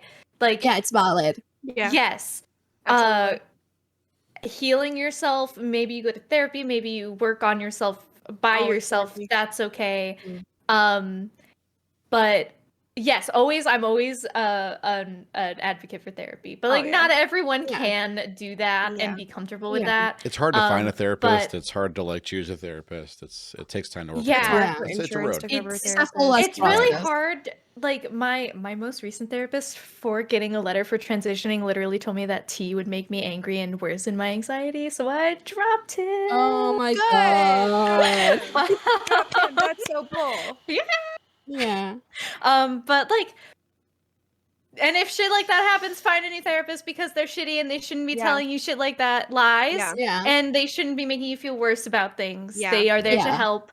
And telling Literally. them that you need a new therapist, they should not feel bad about that, because it's No. part of their job. Exactly. Maybe they'll help you get further, but maybe they can't take you all the way. Right. Mhm. And that's okay. Yeah. Yeah. That's very Um, important. Oh my god. That reminds me of the therapist that told me ADHD was a symptom of anxiety. It's like, Oh. aw. They're You can get connected. anxiety from Mhm. having untreated ADHD. But ADHD is not a symptom of anxiety. It's so wild. Yeah. How do you? I mean, I know how you find these therapists. They're out there, unfortunately. Just be picky. Yeah. Just be picky. What Eka said is also very true. Like you can have maybe like a good therapist, but maybe for the stage in your life or the space, like the place that you are in your personal journey, maybe they're not enough. Yeah. You know? Or They're a good Maybe therapist, you but are they're not a good therapist for you. For you. They might just be a Yeah. bad therapist. like It's also okay. maybe they'll help Yeah, you to that's sort true. of like That's true, build Thades. yourself up, right? But they're not helping you go any further. You're kind of stuck. That happened to me. Like I was stuck because while he was a great sort of like therapist for anxiety, he wasn't that great about like eating disorders, and I was really struggling with my eating disorder. So I looked for someone who actually had like also like Yeah. more of a feminist, like gender affirmative, like worldview, and that helped me with like my body image issues. So it's okay that maybe you like been with a therapist for years, and sometimes you need to move on, and it's Mhm. completely valid. It doesn't Yeah. mean that the time that you spent in therapy with that other person wasn't good or wasn't fruitful or whatever. Yeah, it's they helped you get to where you were, and then Yeah. you need someone that has other skills Yeah. to help with whatever you still have going on. It's therapy gives you tools to help with Mhm. like emotionally whatever's going on. It gives you those tools, and you still have those tools, but you need someone that can give you more Yeah. to help work with whatever is going on. Yeah. And that's so fucking important.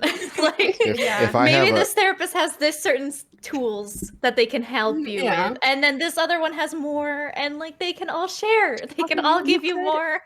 You could find it there. Like you could do a thing where therapists like talk to each other. Like you don't have to Yeah. necessarily drop You one could if work it's with in two. the cards and Yeah. in the possibilities. Sure. You could work with multiple, and then they share like case notes, and one helps like generally, and then you have more specific.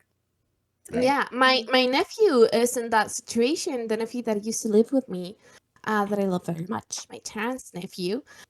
He is working with a psychologist. He's working with a psychiatrist, and he's also working with I guess what we call like occupational therapist. Mhm. It's more like the day-to-day sort of like how he can manage his time, how to get sort of like how to achieve the things that he wants to achieve in more like a step by step kind of like Yeah, and like an everyday and a like- like mechanical. Yeah, functional. yeah, way. while he talks about like his big feelings with his psychiatrist His and big his feelings, psychologist. TM. Yeah, they're Big big feelings. feelings. They Yeah, are big feelings. yeah. No bad feelings, just big feelings. Big feelings. Mm-hmm. If I my goal as a father overall is to reduce my footprint on whatever therapy my sons decide they need in the future.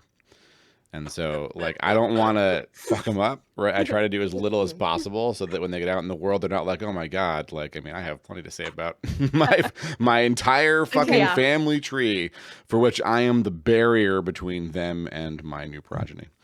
And so I want them to go and say, yeah, Dad was okay. He had some weird shit about this stuff, but it didn't really impact me that much. So, and then whatever they need to work on for them, they can grow and they can like not spend 20 years unraveling what I did before they figure out who they are. Ladies, I want to say this to you Okay. because I think you're a very active parent, and I had very active parents in my life as well. Mhm. Even if you live an influence, you're going to leave a mark, right? Your kids Oh, are yeah, still for going to love you. You know, Well. I still love my dad and my mom, even though I know like 100% of, well, not my, I have a genetic disposition to, you know, anxiety. I have people in my family that are in the spectrum, so there's a genetic component to that. Yep. But also the environment that that I grew up in, that they contribute to. She's a whole ass contributor to the whole thing, but I still love her dearly. You know, we've had hard talks. Maybe you'll have like difficult talks with your little children as well when they get a bit older, but you can always sort of like build a relationship that is full of love. Even when you're an adult and you're grappling with things that you know your parents are very highly like responsible for, you can still love them and understand them. And the older I get, I just like I sympathize more with my parents. It was different when I was in college, and I was like, "Why did you do this? Stop being this bitchy to my boyfriend. He's like, I love him. Stop being so jealous of everything he does. He's my boyfriend, and you're my mom. Stop controlling my life from like 500 kilometers away," Oh my God. because that's what she was trying to do. No, my relationship with them will be somewhat different, I think. Yeah, and now she makes little sort of like, she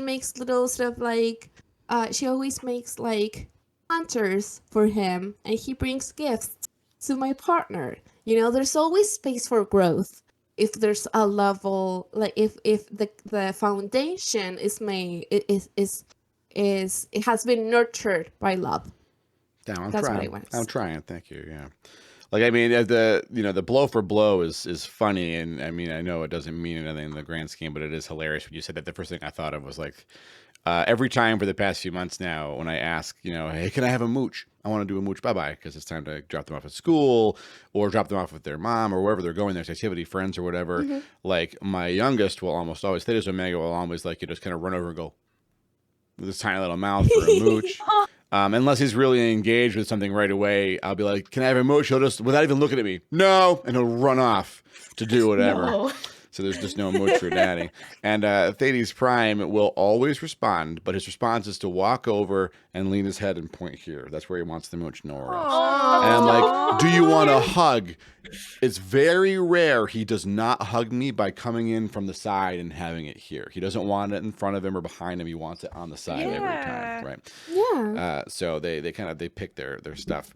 I think that's fine. Of course, there's nothing wrong with that. I came in the world where I want big, tight, happy embraces, but what I want is only part of the equation. What they want's really important. So I let them figure that out. The reason I don't worry about them, I think about this a lot. I think I mentioned this before. There's nothing to do with Christmas. It kind of does. It was years and years ago when not their mom and I broke up long before this happened, but I had another partner who we didn't work out, and it was quite explosive ending. And unfortunately, my Thades Omega and Thades Prime had begun bonding with her, and they got to know her, and she had some stuff that she hadn't unpacked.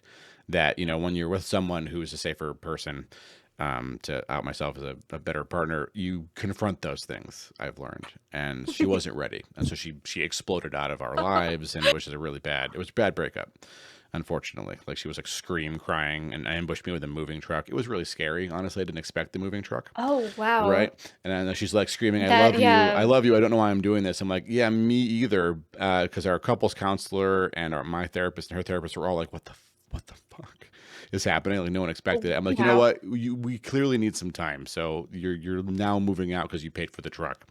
And so, in the weeks that followed, while I'm dealing with the fact that she and I can't talk to her anymore, I can't do it.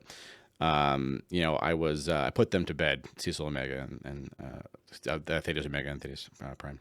And I sat in the living room, and, by myself, I cried. I had some time. I needed to do that.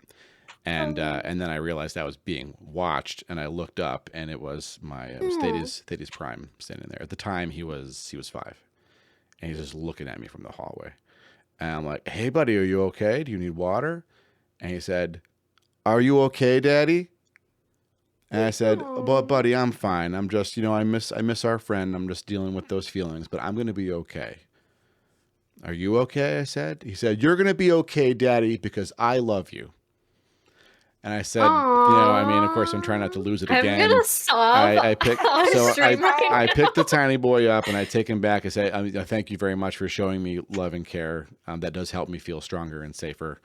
But it is time for bed. You have to be asleep now for health. So I'm going to put you in bed, and you're going to go to sleep." Okay. I remember I put him in bed, and the last thing he said to me, which I'll never forget this. He said, I won't say her name, of course, obviously. He said, "Daddy, don't worry. She'll be home for Christmas because she knows we love her." She didn't come home for Christmas. And I didn't think he was predicting that she would come home for Christmas, but it didn't matter to me, because what it mattered to me was that's how he sees the world. He sees that in the world, because of, even though his mom and I didn't work out, even though he saw a lot of other stuff happen around him, it meant I had successfully insulated him from those pains, and then he was going to be okay. And with that, we're going to take an ad break so that we can all dry our faces behind this scene, and then we'll So I talk can about sob Christmas. on camera. I like that. I'm like biting the inside of my cheek to try to like reel it back. Don't worry, yeah, it'll cover it. I hit the button. I can't take it back. It's a minute and a half. I'll be back in a minute and a half. I love you all. Get some water. You need it. Hi. Water, not Monster. Never mind. Where's the ad happening? Did it not Champagne. happen? It's not. I was gonna say the ad is not Hit going. the I'm waiting button. for the ads. Show Wait for the ad ad. screen. I need the ads. Water, not Monster. Go! There it is. Yeah. I need to like. I need to go. I need to Go go do your thing. pee, but like, Go pee. holy cow, I'm like crying. Are you okay, honey? No, You I'm need- not okay. I'm gonna Go cry in the bathroom while I Find a cat. Oh no, I Find didn't. a cat. Find I a cat just and wanted hug to- it. Pee. It's the pee cries are very real. If you haven't cried while you're peeing, you haven't cried. That's true. Yeah. I need a tissue. Honestly, I don't know how my parents did it. I had a very blessed childhood that I never saw my parents fight.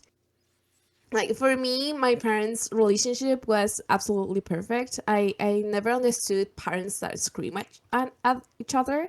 I'm actually very sensitive to screams because I was not. It wasn't something that it was common in my household. But also maybe it would have helped me to see them fight from time to time to just understand that they were human. I'm assuming my bio shitters fought out of overstimulation, and they didn't know it.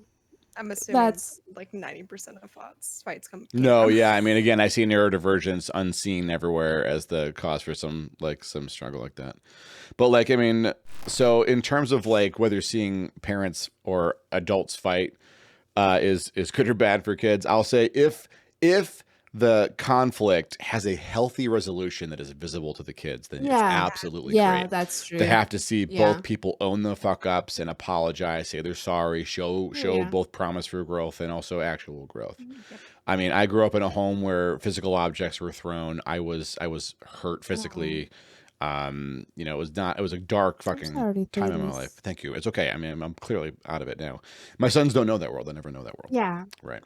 And so Yeah, like, exactly. I saw a lot of conflict You between stopped that cycle. my family. You Like at stopped every it. Thank you. Yes, I saw a lot of conflict in the entire family tree that was just unhealthy and unresolved. That represented a lot of things that people weren't talking about, and I never once saw any of them hash things out or apologize, ever. Yep. And I asked my therapist, how am I not a monster? When am I going to become one? And my therapist told me, you never were and you never will be. Like, that's why they were able to do those things to you. You were the person that they made responsible for their feelings, because you're an empath, and they find that and they do that to you. So that didn't happen here on the other side. Now the Christmas anecdote, now that you're all back. Christmas anecdote. It does tie in Whoa, because whoa. Do I not get to talk about family stuff? I'm kidding. We can go back. We can go back. you're Question, welcome. Echo, did you go from the back and then come from the side? I can, but I just- went I was out just this front checking. door. Okay. So many doors. There is a door that I can go out. There are 5 doors in this room. Fucking House of Leaves shit. This going is on. like Michael's dream. Do you remember Echo, where he was like, Everyone's got all these doors. I mean, I going have out 2 of doors. doors, There's a like door going back out, here and a door right going out. there. I can go in circles. We can do I that. only have one over there. I have a door that goes outside, a door that goes upstairs, a closet, and then a door that goes to the living room, and a door that goes to the dining room. A lot of doors. So, Mhm. so now you understand like the sort of the shadow of my shadow of my childhood. And it was hard. Christmases were very weird because like my mom really got excited about getting tons of stuff for us, and would just fill the living room with lots of presents. It was very overwhelming as a child. So many things. I mean, it's very clear to me that my parents did love me, but they had a lot of other stuff going on that wasn't resolved that got in the way Yeah. and did Yeah. so much Yeah. harm in so many levels, right? I relate to that a lot, Yeah, actually. it's tough, right? Like, it doesn't mean they're not bad people per se, but if they're not going to atone for it, they may as well be. But like, so Christmas for me had a lot of tumult and confusion, and there was a lot of hurt there. And so here it's just me and my sons, which started out being like, just us because of the pandemic, and I'm never going anywhere else again. Like just the three of us and maybe a couple other folks. I mean, I'm trying to get Quinn to come, to be a very small. Quinn will come. Have the whole family here, right? And so like it'll be really tiny. But like the first year it was just me and my sons, and we didn't do the Santa Claus thing with my kids. For reasons we can talk about if you're curious, but they know I'm the one who gets the presents that they open. And so like I give them the little Amazon catalog that comes. I don't know if you have this. If you have kids and you order toys from Amazon, they send you a tiny catalog with kids' toys. It's like the J.C. Penney catalog, the Sears catalog from the 80s and 90s, like the toy section, but it's just the toys. And so I give it to them and I say, okay, put circles around the things that you want. And if, because one of them can write, one of them can't, like, one circles and one puts his first initial next to the things he wants. And the first year they basically circled the entire catalog, and then the second year they were much better about controlling it. But I mean, I told them, you're not going to get everything you want, and my means weren't really relevant. I could get them a lot more than I did, but I don't want to overwhelm them the way I was overwhelmed. I can also get them fun things throughout the year instead of just one big bomb, right? And so I got them some things they asked for and a couple surprises I knew they would like. And that first day, that was the year that the partner I talked about who had left, it was just the three of us. I thought she'd be there and she wasn't. And so, that 2 months later, we have this Christmas together, and there's nothing under the tree for me to open, right? Because I'm the one who ran that. I'm the foundation, right? So I got the presents for them, and they opened all their gifts, and they were having fun. And I said, okay, what are you gonna play with first? As they sat there in the middle of their toys, they looked overwhelmed. I wanted to check in. Do you need a snack? What do you want to play with? And my Thades Prime looked at me and said, "Where are your presents, Daddy?" I said, "Oh, sweetheart, Christmas is for you. I already opened the presents for me with my friends. I only had a couple, but I'm good. And I got this for myself. I'm quite happy. I'm so happy seeing you have these things." And Prime said, "No." And then he went and he got a big pad of paper and a pencil, and he started making art. And then he got crayons and colored it. And his little brother got down on it too. And they made art for the better part of an hour. They had all these new toys. They didn't touch any of them. They made art, and then they wrapped it by folding it. And they put the folded art, the presents that they'd wrapped, into my stocking, and then proudly presented the stocking to me. And then they sat there and watched me as I had watched them open everything that they had wrapped for me. Okay, your children sound like the sweetest fucking Christmas kids is I've ever heard of. I love them so much. It's my favorite holiday of the year ever since then. They've done shit like that every year. The only exception, which is both the blessing and the curse, is garbage ice cream, which we talked about last year, which they expect to make this year, and we're probably going to make it a little more controlled. Did we talk about garbage ice cream? I think I know what it is. I think I've heard about it. Yeah. Lost actually had garbage ice cream. She and a parent apparition were here to try it. You remember that, Lost, right? The good parts was that it had like mini marshmallows and ice cream. Really works. Oh. It surprisingly works. What doesn't work is mini marshmallows with M&Ms, Reese's Pieces, Reese's Peanut Butter Cups, and 3 different kinds of Oreos, all in the same ice cream, which I added sugar to. That was a big mistake, by the way. It was the sweetest thing I ever put in my mouth. It was like some Omega level Smarties. It hurt. It hurt to eat. Oh no! So sweet it hurts. So sweet it hurts. That's my kids in a nutshell. Yeah. Wait, I want to hear. I am interested in the Santa thing, though. That is super interesting to me because I come from my bio peeps specifically, like, died on the hill of. I think I was like well over what I think is an appropriate age. That they were still hammering down, like you have to believe in this fantasy-esque kind of thing with Santa. Yeah, I don't. So I mean, Me. Go ahead, Sassy. What's up? I believe in Santa until I was in the 6th grade. I punched a classmate that said that I Santa can see you didn't doing that exist. 100%. I had a similar situation. I was like, no, he exists because my parents did this whole thing. Okay, so I grew up in a very big house. But you had there was the kitchen that had a door that went to the backyard, and you had the sort of the porch, like the entrance to the house. So my parents did this whole thing. They allowed me to sort of I will check the tree before going out. So my parents are Christians, so we go out to mass. Mhm. And so they will let me check the tree, that there was nothing under the tree, right? And I was the last person to go out, right? Before going out to mass. And then I was the first person to get in the house after mass. And the tree will be full of persons, right? So I was like, Santa clearly is real. I've seen it with my whole eyes. Like, Yeah. I was here. I was the last person to go out. There were no presents. I'm the first person to get in. There are presents. Now thinking about it, probably one of my brothers just went into the house through the back door, just put all the presents and then went out. Yeah. You know, like it makes sense. But I was like, I believed it. I believe in it, like with my whole being. Yeah. And Yeah. so I got into sort of like a fist fight at school. It's like the one thing I ever like, oh my God, little Ceci was like fighting people. That's Talking so about, weird. I would imagine you were a Uh, firebrand your entire time in school. Like that doesn't surprise me at all. My my mom used to say that when I was a kid, she said that I was like a photograph. Like I didn't move. I was like always sort of like sitting, reading, playing with my dolls. I was like the perfect sort of like little daughter to her. Um and then I went with my mom. So I sometimes to my therapist, I describe myself as a purse daughter. Like my mom, when she would go out, she will make sure that she had the car keys, she had the house keys, she had her purse, she had her daughter. And she will move me, like she will go with me everywhere. Places that I didn't really need to go. I could have stayed home, but she couldn't cut like the umbilical cord with me. She just wanted me to be there all the time because Oh. I was her little girl, right? I was like an extension of herself. So I with my mom, and she needed to go to the dentist. So I was waiting in the waiting room of the dentist. I was bored. I've always been known for reading, sometimes outside of my age.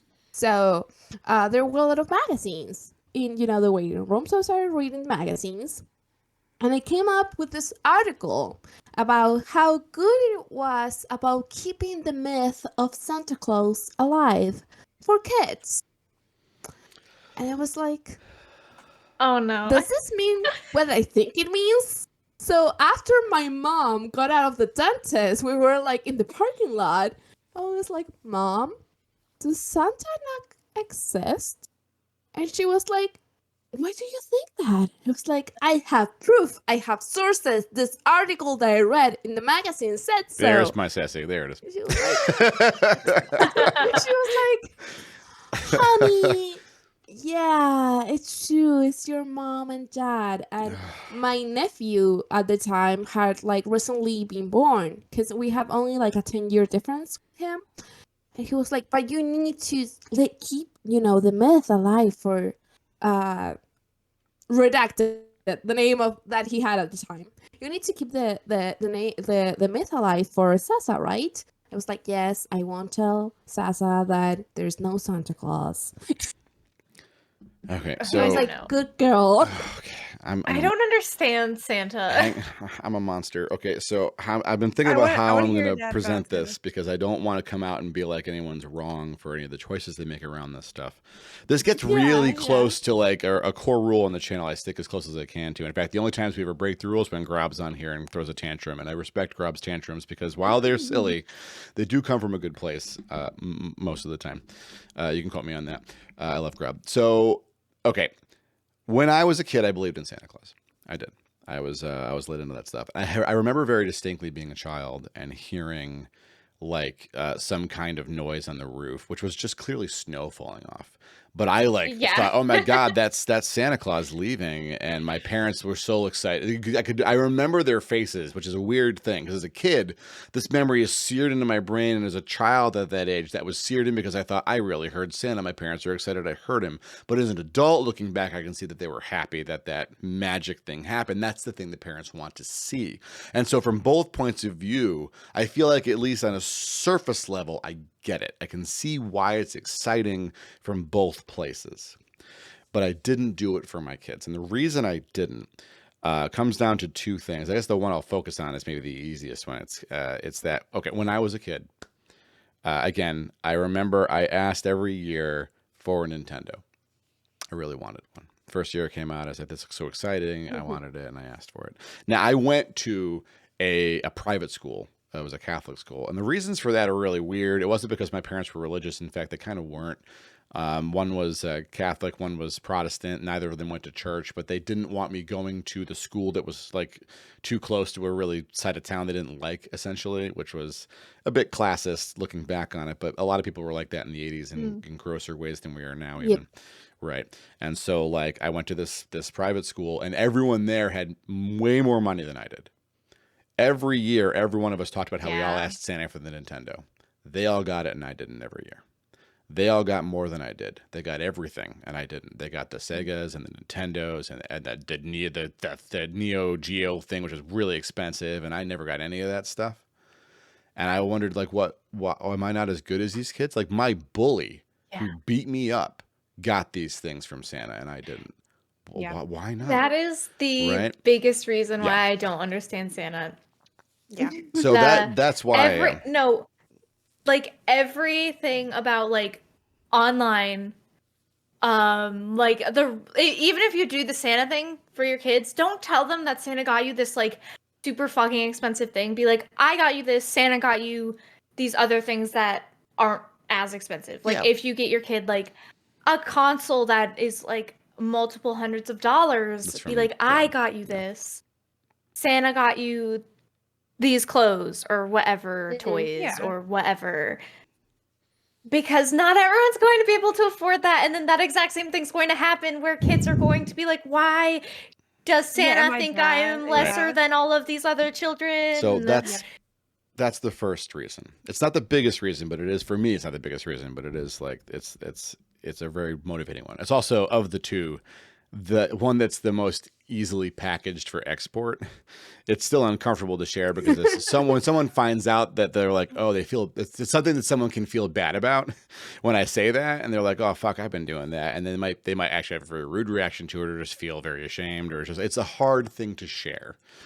The second thing just gets to the heart. I mean, I think most of you know this, but I'm an atheist. I'm not very big about it. I don't get angry about it anymore. As a kid, I did, because I was an asshole as a kid, but we get over that. Most of us did. But like, so I told my kids, I told the Thades Prime and Thades Omega very early on that Santa Claus is not real, but you are not going to go and tell your friends that. Because, and I tell this to them about every aspect of anything, any kind of religion thing that comes up. They ask me about Jesus of Nazareth. They ask me about Yehovah. They ask me about any aspect of any religion. And I tell them that the value in those things is the culture that comes with it and togetherness it brings people to feel. There are good things in there. But at some level, and some of those folks get lost in it, they pretend. They pretend that Santa Claus is real. They pretend these things are real, and they pretend so hard that they forget they are pretending. And if you tell them they're pretending, they will be very cruel to you. They will feel hurt. They will be sad, and they will not understand what you're saying because they are pretending that hard. And it is not on you to tell them that. Don't do it. Just recognize they're pretending and say that's lovely, and just know the world is a thing that you see differently than them for now.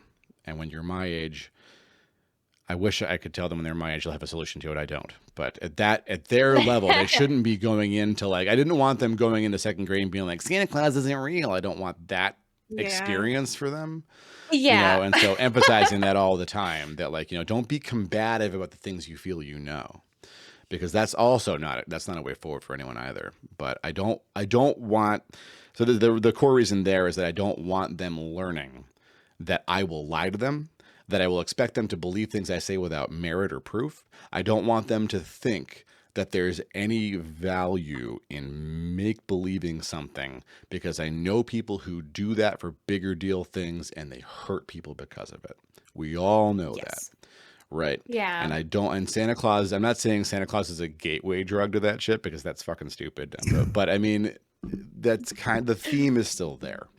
the theme is still Yeah. there. And so that has always bothered me since I was very, very young.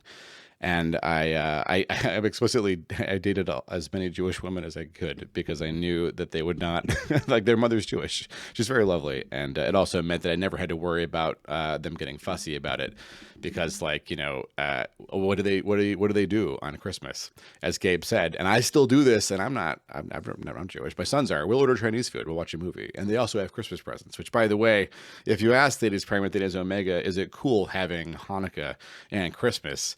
Fucking course it is, because they have like present, big explosion. Like, that's great for them. They don't mind it. So Yeah. Did they light the candles? they do light the candles. Yeah, in fact, they're with me for a lot of the chunk of the holiday, but we still call their mom every day for the lighting at night. So Aw, Oh, that's cool. Aw, that's that's amazing. I always try to like so be respectful like of other people's beliefs, if it's like religions, as long as they don't, I'm respectful of other people's religions as long as they don't negate the existence of me, of people that are dear to me. yeah, right. That's Then kind I'm of like, that's yeah, the you're not that's the rub. valid. Yes. I just discarded it because the Like- moment I decided that I'm not okay with people pretending so hard that they forget they're pretending and then using that to justify their behavior, like there's just no respect there for me at all. And so unless they're inquisitive about that stuff, even if they say, "Oh no, I'm okay with gay people," I still question where the line is for them. Because Hey, if they're willing to yeah. if they're willing to be like, this thing that I believe exists tells me the rules. I'm like, well, the Catholic Church every 15 years changes their position. Shouldn't they have known the entire time? Right? Because they were told by the person that built all this shit, right? So what's the deal? Like, how can you? I was raised Catholic, and as a bisexual woman, I would say that never, whenever I read, with everything that they made me study, ever told me that gay people were wrong. Right. Yeah. And It was there's yep. a big difference between like what are the interpretations of the teachings from the teachings on themselves, like learning to like love other people, to respect other people. I don't think those things are wrong, right? It's just sort of like, I think important to teach kids like, yes, people can be bad, and they can use things to sort of like do bad things. That doesn't mean that their religion is wrong. It means that those people are willfully ignoring what the teachings are giving you Yeah. in order to protect their idea of a perfect world. Yeah, We need to be willfully very wait. No, we using need to as be an very careful excuse. here. We need to be very careful here. This does. I mean, Okay. I realize I steered us here, and I don't want anyone to be sad or frustrated or hurt about things that any one of us are saying about these things. I know there are some people in chat who have very strong feelings about this on both sides of it. There are some folks that we all know who have been very, very hurt by this stuff. I know people who are academics in these spaces who say opposite things about it, no matter how studied they are in any of the text, that it blows my mind that folks who we take Thomas Aquinas and St. Augustine, and they're the ones who told us what those rules are that guided the church for centuries. And they were wrong about a lot of stuff. And the books didn't really talk about the shit that they wanted to talk about. It's like, I remember here's a segue out of nowhere. If you listen to like Tarn Adams talk about the design of Dwarf Fortress, when he tried to make the dwarves have interesting personality quirks, the first place he went to was modern day psychology. And he said it was very encouraging on the one hand, because no matter what the modern psychology texts say, they never say anything damning or bad about someone. Like the worst thing any of the classifications or categories say is that this person maybe feels that there are situations where being straightforward is not always the best solution, but it never says you're a dirty liar, you're a cheater, you're vindictive, you're evil. It never says that in psychology. And he needed that for Dwarf Fortress to have fun, dramatic stories. And so he literally went and got Thomas Aquinas's like writings and used it, because it reads like a D&D manual, like what is wrong with these people. And I don't know why that happened in history. I would say it's okay to get value from anywhere as long as you're not hurting people. That's the safest decision to be on. Yeah. If anyone says, I like, believe this important thing and it means I can be an absolute fucking cockbag to you and take your rights away, then I will challenge everything they stand on until they go away. I Yeah. do not care, because they do I- not get to cite Yeah. things that I feel are not real if they're going to hurt people. But if they're just being nice, it's okay if they're pretending so hard they forgot.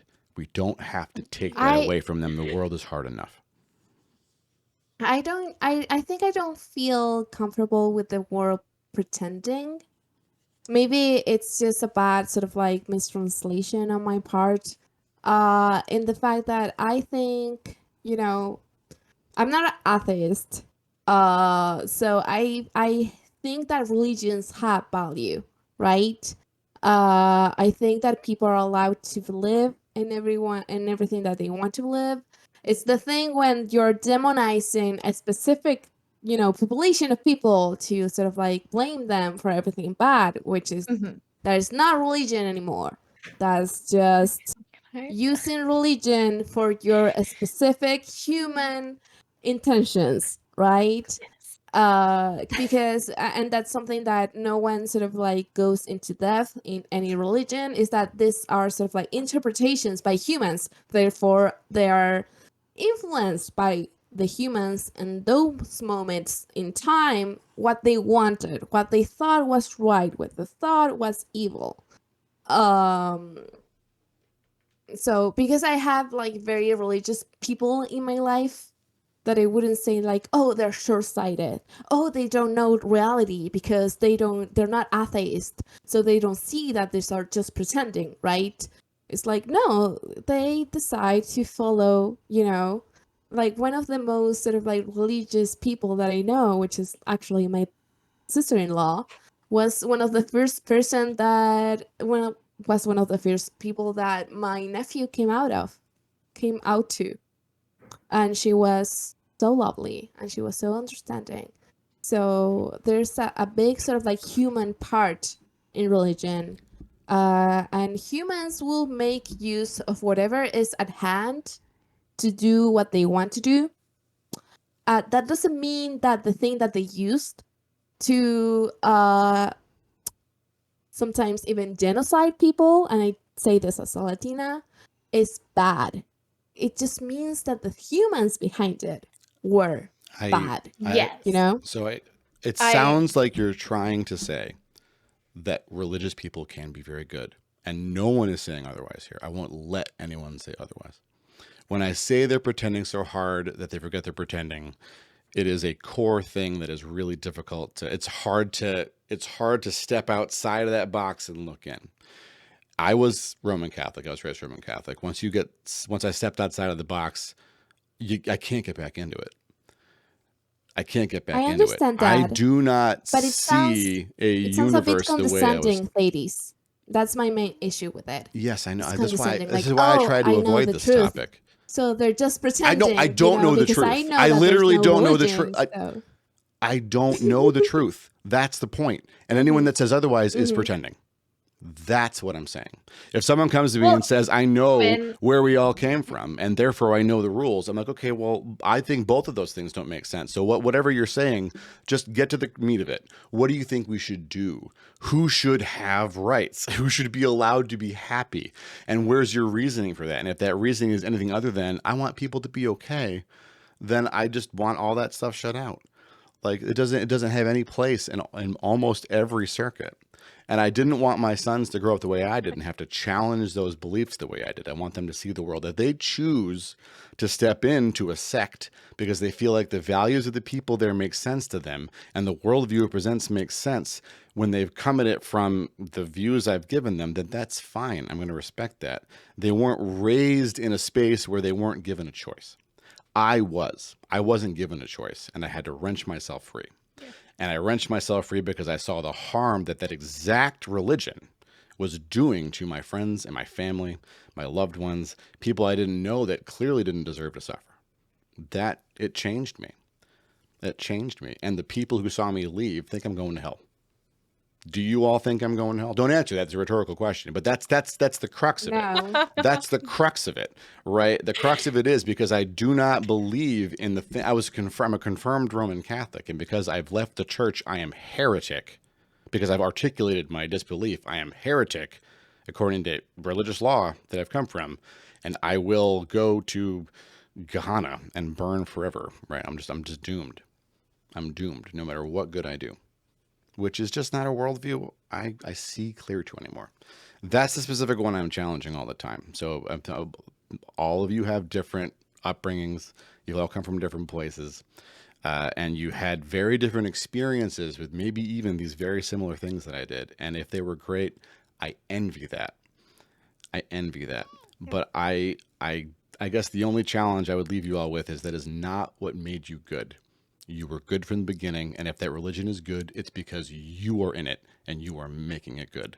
The religion, like Ceci is saying, is a scaffolding, right? Our interpretations on it and how we wield it is what matters. And if you're wielding it to help, then that's great. Keep it. Yeah, I think that personally, what Ren said, different people can see different truth. This is like something that I feel is obvious in the fact that all of our brains are different. We all see like stimuli different. Stimuli will affect our brains in different ways. So of course we all have different, ways of life and cosmovisions of, what is the world to us, right? What I would say is that there are many things that humans will wield as a weapon in order to further their intentions, what they want, right? But that doesn't mean that the thing that they're wielding is inherently bad. And people having different beliefs is also part of diversity. Like, I wouldn't tell a Buddhist that their, cosmovision, the way that they see life is wrong because I believe in other things. I think that that's what I try to sort of like tell to kids that I have in my life, like my nephews and nieces. Like, it's okay if you don't like things. It's okay that if you don't feel like things are a big deal, they may be a big deal to other people, and that's perfectly all right. Because like, and something that I had to grapple myself with when you have, people that are in the spectrum and you don't, it's so easy to go sort of like, oh, it's not a big deal. Why are you making it such a big deal? And it's like, yeah, but my brain is not wired as their brain is wired. My brain is not feeling assaulted by all these stimuli. So why do I feel like my way of thinking or my way of experiencing the world is unique? It's not a universal. So I guess that's just like my only thing with what you said. It was like it felt like, oh, they're just pretending, and I was like, oh no, that's like a bad word, because they're not pretending. They genuinely believe that there's a higher power, and I wouldn't take that from anyone. Me either. And that's exactly what I taught them. Even I didn't take it away from Thades Omega or Thades Prime. They never had it to begin with. I took it away from me. And I think I just want to make sure it's not my objective to say other people who have other belief structures are wrong just at the core of it. But it was what I was trained to do as a Roman Catholic, because my church believed everyone else was wrong and they were all going to hell. That includes me now, as I am pariah and heretic. Those terms are actually very applicable to me. So that is, I mean, if there was a wrong religion, that one is. How can that religion be correct since their entire structure? I mean, they're the kings of it all, right? I mean, they literally have the papacy. They have tons of money. Like, I mean, I think it's to your credit, Ceci, because they've completely lost their way, right? Because nothing in any of those teachings say they should be piling up fuck tons of money and not helping people. Nope. Jesus of Nazareth would not have wanted that. They shouldn't be mixing different types of fabrics, but there are. The Catholic Church will take what it wants and then disregard the rest. Yeah, in order to further its whatever they want to do. Right. As a person from a third world country. Going to the Vatican, I went with my parents when I was 12, was a trip. I bet. And trying to wrap my head around the fact that this church, which my parents believed in, had so much gold that never really reached us, that could have been used for so many things. When there's people literally starving, was a whole conundrum that I had to go through. Yeah, it was marketing, literally marketing. Like they had the money, they had the influence, and they made their giant cathedral churches. And they looked so awesome that everyone thought, oh, they must actually know what the greater powers know, because look at all the power they clearly have, all that money. Like that's literally why they did that. I still to this day, sometimes I have like little moments where I tell my fiance, like, don't tell, because sometimes this whole sort of like ancient Greek belief of that if it's beautiful it's good and if it's ugly it's bad.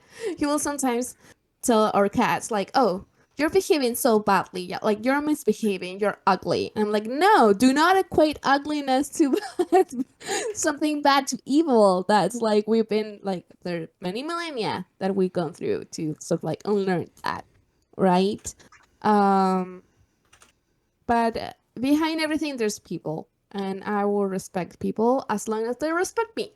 If they do not respect me or the people that I love and care for, then there's not a common ground where we can actually have any sort of like interaction kind of thing. Yeah, it's that last part where I ended up drawing the line in so many ways. That's why I'm so hostile against my former sect, and a lot of the sects connected to it, unfortunately, that I've had close encounters with. But I mean, the beginning of all of this for us tonight here was that, you know, when my sons came home and asked me, who is Jesus, because that name comes up, and it does fall to me as their parent to explain that to them. What am I supposed to tell them? And so that was what I told them, because that's what I had been thinking for a long time. That did so many great things. Like, he was like anti-capitalism, and he was, maybe you shouldn't judge, you know, prostitutes. I don't. And then some people think that he, you know, resurrected. Some other people think he was just a prophet. He was real rude to his mom. He was like such a sexist asshole in surprising moments, which was really gross. He was pretty good to Mary Magdalene. Washing the feet as a euphemism for having sex? I can't believe we lost that. If we had known that growing up, that would have changed the entire view. It would have made Jesus of Nazareth seem more human. A lot of the stuff in the book. Wait, does that mean that then he would have sex with all his disciples? Was that a big orgy got it? That makes it interesting, doesn't it? It does change things. Because the whole thing before the Last Supper is that he washed their feet of all his disciples. He washed their feet. He sure did. Was that a euphemism for him, like kissing up to them or saying nice things? Did he literally wash their feet? No. I mean, was it like cuddling? Did they have a gayer, happier society than we did? Like, maybe they did. The Sermon on the Mount is the best stuff. I think if we were to take, if I take anything from my former religion, it's that. It's the do unto others, you know, what they do unto you kind of stuff. Like, you know, try to do the best you can. Turn the other cheek. And if none of this works, I don't know what the point of it all is. Maybe you're not the point of it all, but I want to be good to people. And I think that is the core of it. That's fine. I think that's awesome. I wish that we just taught that to everybody all the time. So I still do that. So I would like to apologize to anyone in chat, in spite of my trying to sort of like rephrase and contextualize it. It's a long conversation with me to get all this stuff out of me, and I kind of spilled it out because I had whiskey and I was asked on the spot to explain Santa Claus, which is a hard thing. Yeah, I mean no disrespect to anyone especially in this community. I know everyone in here. If anyone in this community still holds dear to them a belief in any God, then I think you mean it. I think you have a better position to have that than most people I've known, because you went through hell to still have that, and were probably abused by people who thought they knew better about it than you. So if you still hold that, then I think it's yours, and you're right about it. And I don't want you to think I was saying anything else about that. Mm-hmm. As a little co-host of the space, I also would like to anyone to encourage one of the best. So I went to a Catholic college, okay, it's just like the best college in my country, so there was nothing I could do. My mom said you should go to the best college. It's like, okay, then I guess I should go to this one. One of my so we had to take a mandatory religion course, okay, Oh, I did that in school. to finish your career. So what I did was that I took the course in religions of the world, and I spent a whole semester about learning about, you know, Buddhism and Judaism and anything that wasn't Catholicism, because I said I went to a Catholic school for like 12 years. I'm like all done with that. I have all my credits in that. I can learn about new things. So what I will encourage is just read about things that aren't your reality. It will definitely help you to understand other people. Sometimes we live very close-minded lives, not because we want to be close-minded, but because that's what all we know, right? So if you have the opportunity to learn new things about other people, about what other people think, whether that's in the past, whether that is in the present, I think those are always enriching opportunities. That's all I want to say. We might do the I deep did dive have on- 2 glasses of champagne though, so. Oh, you almost got me. I have no idea what the alcohol content comparison is there. This is what happens when your dad and your aunt drink. We get in a huge fight. I'm so sorry. Don't worry. Were we okay, Sassy? I love you. It Are we was okay? not a fight. Are we okay? It was not a fight. We were interchanging different We were views exchanging or what. passionately, but I think it would be Yeah. important for everyone here. I think we're okay. Are we okay? Yes. We're okay. Okay, your dad and your aunt are okay. Everybody, don't worry. Don't worry. This is what happens. Sassy, I'm very sorry about the way I worded things. I meant no disrespect. I love you very dearly. I think you're the smartest woman I know, bluntly, and I respect you and look up to you a lot. So I hope you'll forgive me, and I hope to show growth moving forward. There's nothing to forgive because thanks to the fact that we have language barriers, by communicating, we were able to understand each other's viewpoints.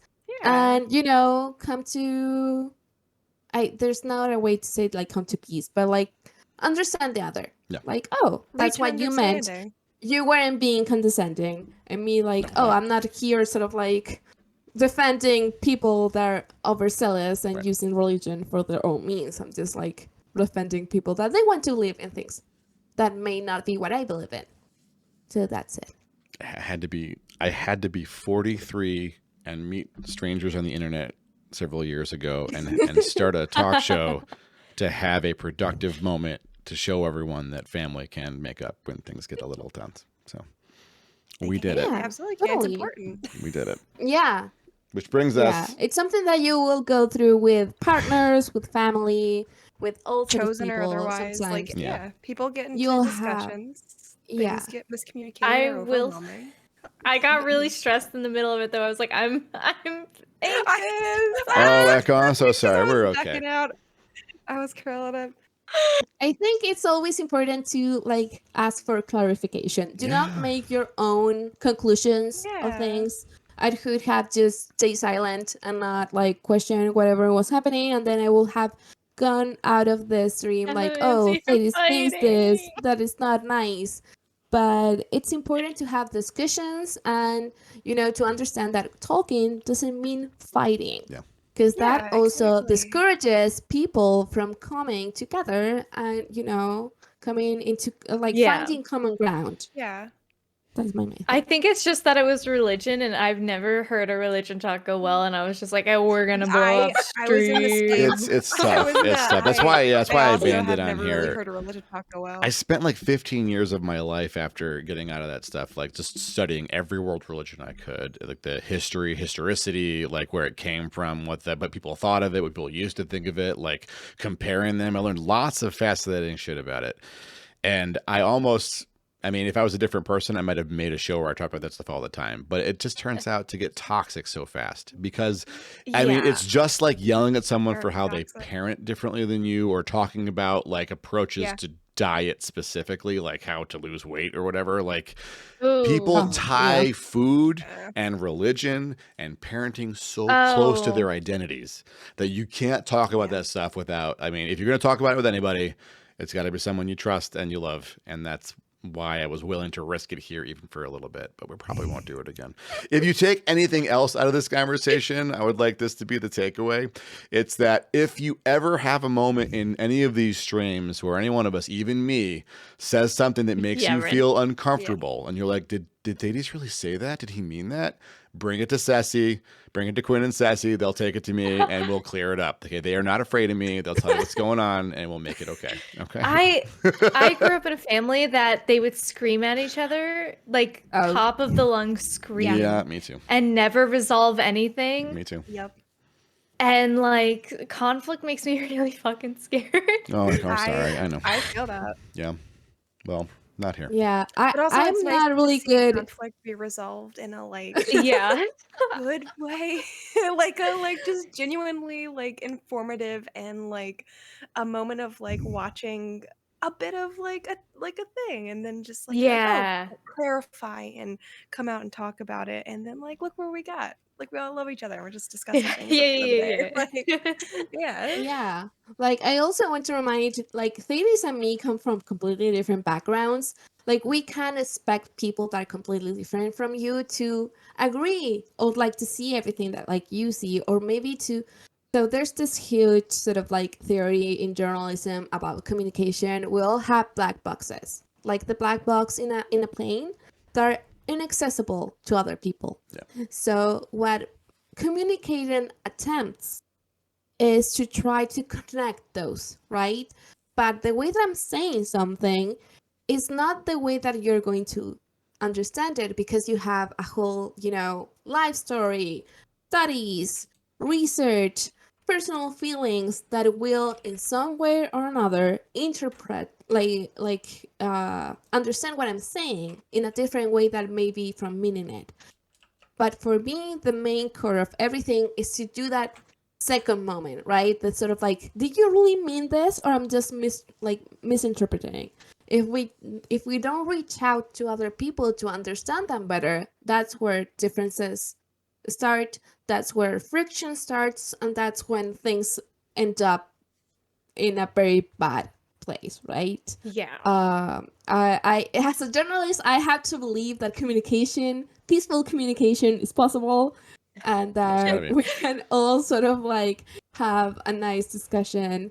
And like, oh yeah, these are hard topics. Obviously, religion is always. I mean, we've all been in a family reunion and had these conversations in the middle of like the Christmas dinner, and it's like, Oh, this is God. very awkward. I don't want to get into this. There's nothing quite know, like but- having this is safe to say, it's probably safe to share, they don't watch the show. My kids' mom's aunt, also a lovely person, who once yelled at me at a family function. I think she had a little to drink, but yelled at me saying, "Why can't my nephews from a good Christian family come to our Christmas?" And I didn't say, because they're Jewish. But then their mom stepped in and said that, so it was it was fine. It worked out okay. So it happens. Yeah, it happens. Friends. Yeah.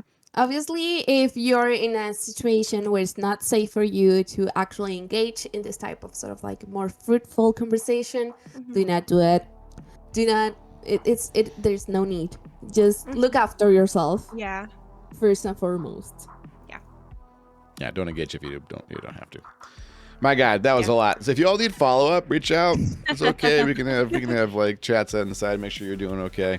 I'm gonna sleep it off. I have to get up tomorrow and drive through Patriots football game traffic to get Thaddeus God, yeah. Prime to a doctor appointment. I am not excited about that. But then it's fun time. I got pulled pork and we're gonna have Christmas here. I'm very excited about that. Sounds Oh, yeah. amazing. So yummy. And then I'm back on Sunday. call I'm back out. on Sunday at 8. It'll be just me. I'm pretty sure, just me. And I'm gonna play Dwarf Fortress. I mean, if you need an escape from your family, whatever, I will be here. I'll be here. Now you know. Enjoy your holidays. Probably be here too if you want me. Oh my God, you can't be. I thought you wouldn't be. I didn't want to put you on the spot. You said you got a thing. Okay, Quinn will be here. That's fine. That's good. I have a thing. I don't know now. I've been. Echo, sick you want to for come a hang out with week. us? Who? Me? You, yeah. Maybe. You don't have to answer. I put you on the have spot. I have a potential stream Sunday, so Oh. it depends on what time that. Oh, it's and- competition times. But I would be here. Heck yeah. Tessie, you're welcome too, but you probably at party. You come. Yeah.